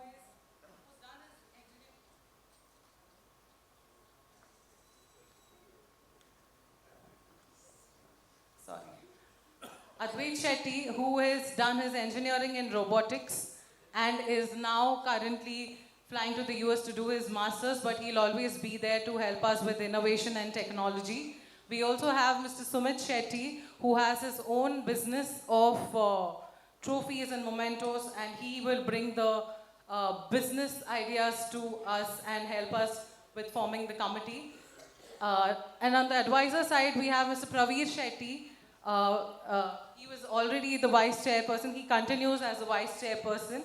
And Mr. Alok Shetty, Oriental Chefs, he will be an advisor to the board. Mr. Jikshit Shetty from Bhavani Shippings, who is also going to help us, be the conveyor and going to help our initiatives. And Mr. Sachin Shetty from Sun City Hotels with our initiatives. That's about that. Thanks a lot.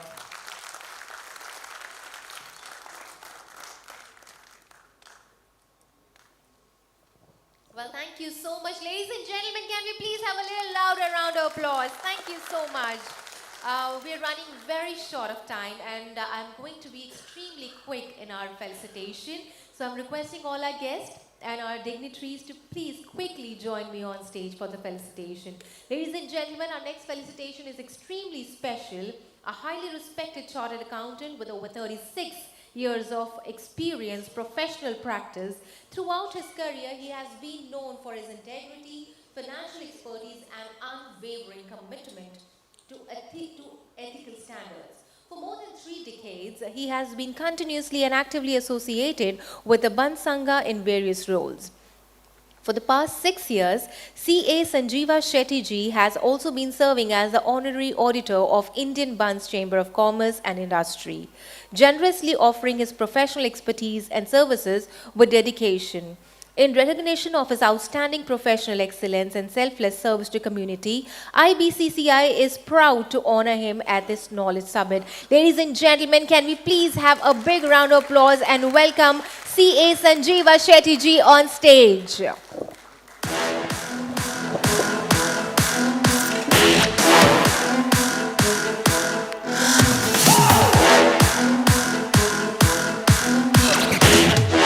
Well, can we please have a louder round of applause, ladies and gentlemen?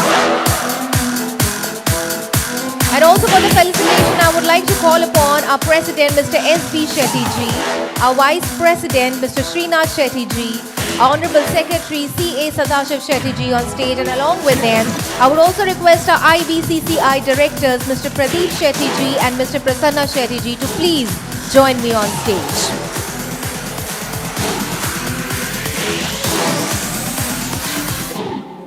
Well, I would also request the family of C.A. Sanjeevan Shetty ji to please join me on stage for the celebration. Can we please have a big round of applause, everyone?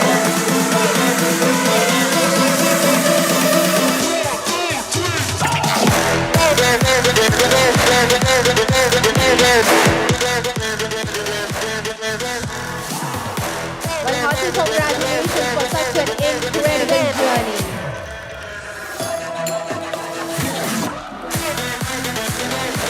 Well, thank you so much for joining us here today. I would request Mr. Pradeep Shetty ji and Mr. Prasanna Shetty ji to please take your seats and settle down. And now, ladies and gentlemen, it's time to move on to our next felicitation. I would be requesting our President, Mr. S.B. Shetty ji, our Honorable Secretary C.A. Sadashiv Shetty ji, to please be on stage along with our Vice President, Mr. Srinath Shetty ji. Ladies and gentlemen, it's time to move on to our next felicitation, which is for co-sponsors. And for the felicitation, I would also like to call upon our Honorable Treasurer, Mr. C.A. Srinivas Shetty ji on stage. Can we please have a big round of applause? And also requesting our Director, Mr. Dinesh Chandra Hegre ji, to please join me on stage. Can we please have a round of applause, ladies and gentlemen? We're coming to an end of this lovely evening and last few felicitations left. Well, our felicitations here are Mr. Dinesh Shetty, MD of Megasoft, Mr. Rajagopal Shetty, MD of InGlobe Exports, Reshma S. Shetty ji, Director of Canada Tours and Travels Private Limited. I would request her to please join me on stage. Can you please have a round of applause, ladies and gentlemen, and I would request you, ma'am, to please quickly join me on stage here.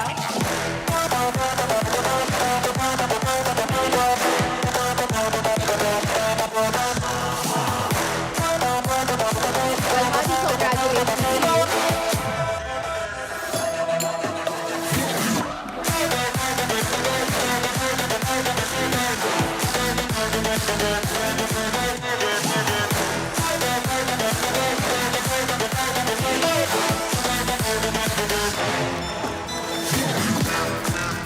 Well, congratulations to you. Hearty congratulations.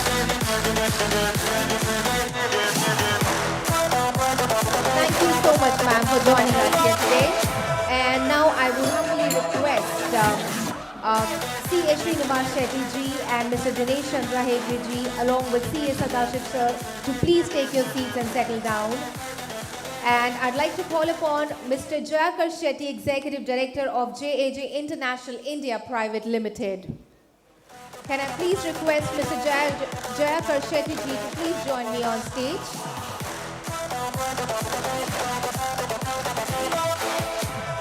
Ladies and gentlemen, I know it's dinner time. We all are hungry, but we're going to end this lovely evening. I would request all of you to please show all the love that we have here. You have been an incredible audience so far.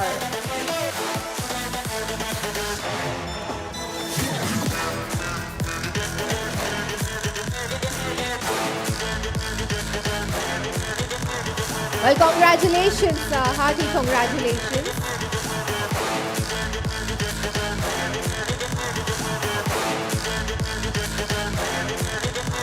Thank you so much, sir, for joining us here today. It was truly an honor to have you here. Thank you so much. And now it's time to felicitate our associate sponsors. And sir, I would request you to please take your seats and settle down. I would be requesting Mr. Dinesh Chandra Hegre ji, our C.A. Srinivas Shetty ji, and C.A. Sadashiv S. Shetty sir, to please take your seats and settle down. And for the felicitation, I would also like to call upon Mr. K.C. Shetty ji on stage. Can we please have a round of applause for him?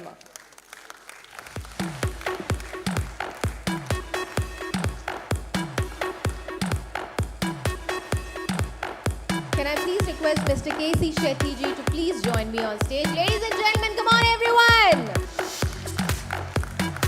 And now it's time to felicitate Limited, our associate sponsors, Mr. Srinivas B. Shetty Ji, MD of Pro Nisarga Agro Products Private Limited. I would request you to please join me on stage for the felicitation.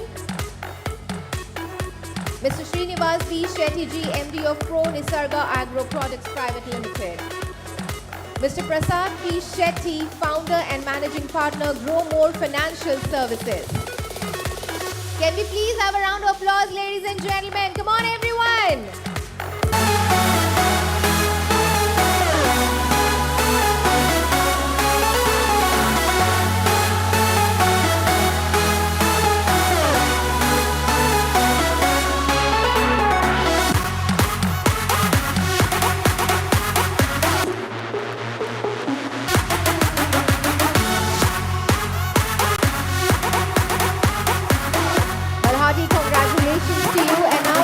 Call upon Mr. Sadanand Shetty Ji, CMD Sindhu Organics Private Limited. Requesting Mr. Sadanand Shetty Ji to please join me on stage. I believe he's not around. All right, ladies and gentlemen, can we please have a big round of applause for Sir? He's walking towards the stage.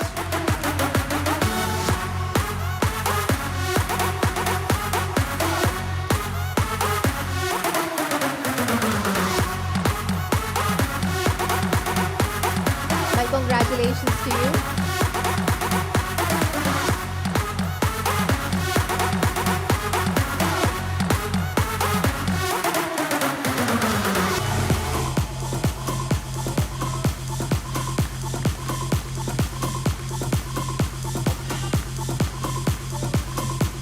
Well, thank you so much, sir. Thank you so much for joining us here today. We are truly, truly delighted to have you here. Ladies and gentlemen, can we please have a big round of applause once again? And now I would be requesting Mr. K.C. Shetty Ji to please take your seat and settle down. Thank you so much for joining us here today. And now moving on, ladies and gentlemen, it's time for the felicitation of Bunt organizational heads. Mr. Praveen Boja Shetty Ji, President of Bunt Sangha. Unfortunately, he has not joined us here today. If there is any representative who would like to come on stage on his behalf. And anybody? All right, ladies and gentlemen, can we please have a round of applause? And also for the felicitation, I would also like to call upon our advisory board members, C.A. Shankar Shetty Ji and Mr. Sadashiv Shetty Ji on stage. Can we please have a big round of applause, everyone?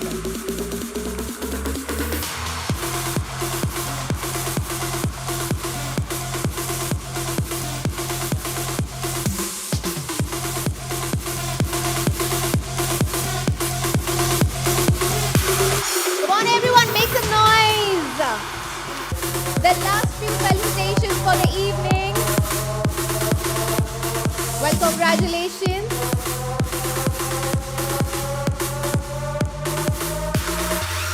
Thank you so much. Advocate D.K. Shetty Ji, President of Bombay Bunts Association. Requesting Mr. D.K. Shetty Ji to please join me on stage.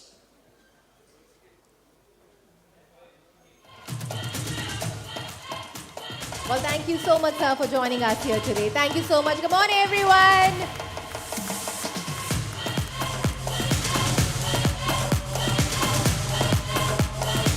Well, congratulations. Meanwhile, I'll just call upon our next felicitation, Mr. Vijay Shetty, President of AHAR. Congratulations, sir. Thank you so much. Mr. Vijay Shetty Ji, President of AHAR, AHAR. Can you please join me on stage? Requesting C.A. Vishwanath Shetty Ji, President of Association of Bunts Chartered Accountants, to please join me on stage. Come on, everyone. Can we please hear it for him? Well, a very warm welcome, sir.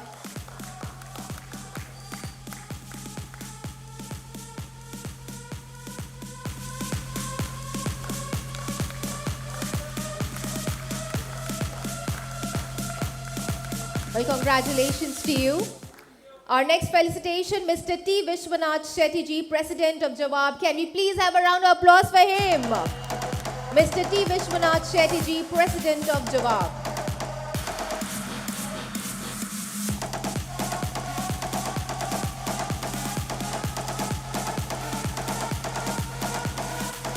Well, congratulations to you, sir. Hearty congratulations.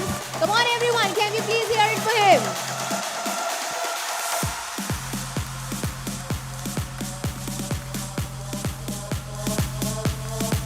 Well, our next felicitation, Mr. Ashok M. Shetty ji, President of Thane Buns Association. Thank you so much, sir, for joining us here today. Thank you.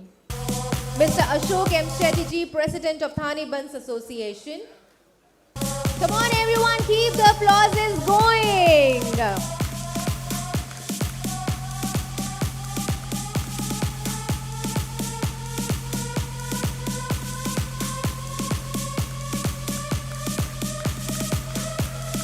Well, congratulations, sir. Meanwhile, our next felicitation, C.A. Karunakar Shetty, President of Mulund Buns.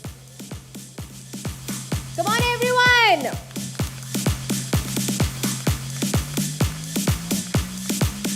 Well, a very warm welcome and hearty congratulations to you, sir.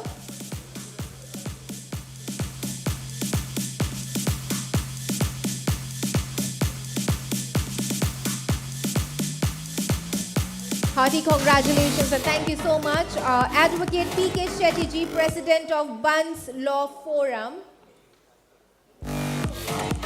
Thank you so much, sir, for joining us here today. Advocate P.K. Shetty ji, President of Buns Law Forum. Well, the last two felicitations, everyone. Come on, I want to see all the energy here.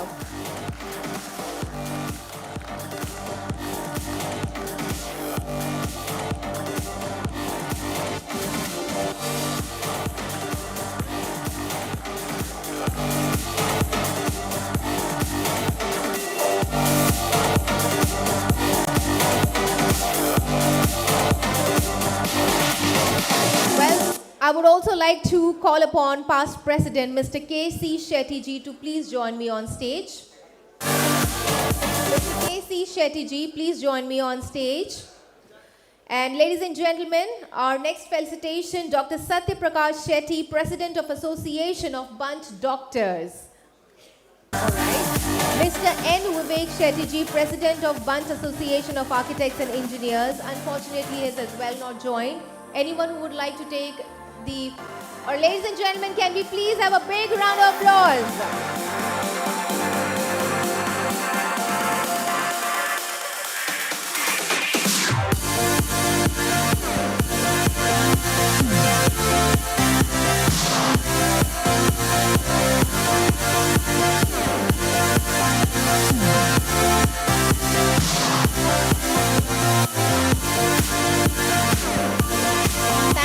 Thank you so much. Thank you so much for all your support, our lovely dignitaries. Requesting all of you to please take your seats and settle down. And ladies and gentlemen, can we please have a big round of applause for our dignitaries here? And here we come to an end to this lovely evening. To officially wind up this evening, I would like to call upon Mr. Srinivas B. Shetty ji for vote of thanks.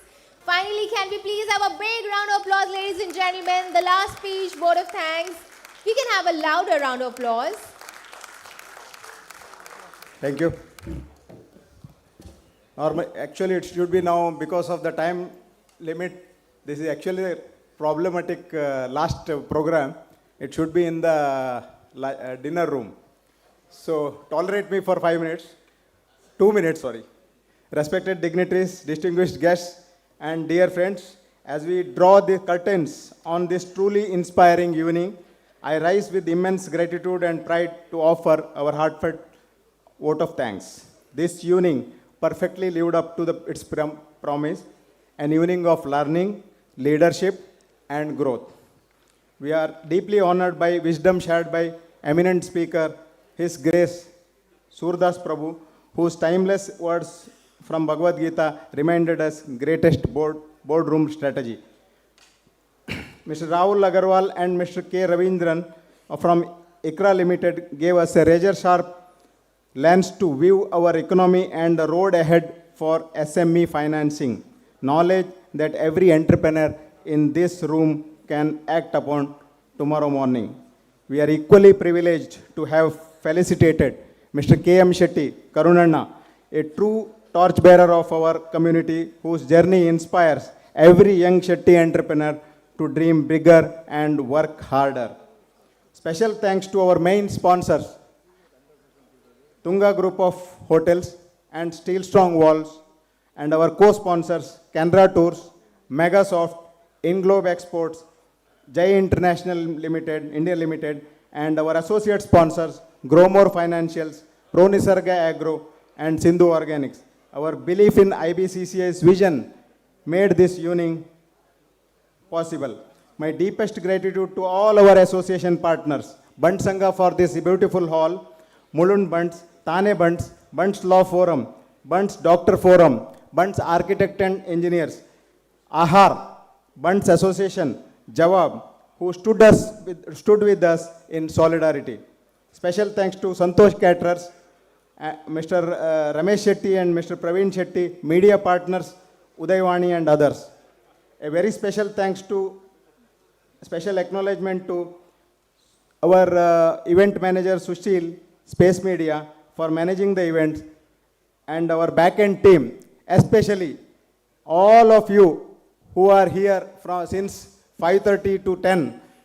Special thanks to you also, and let us please join us for dinner.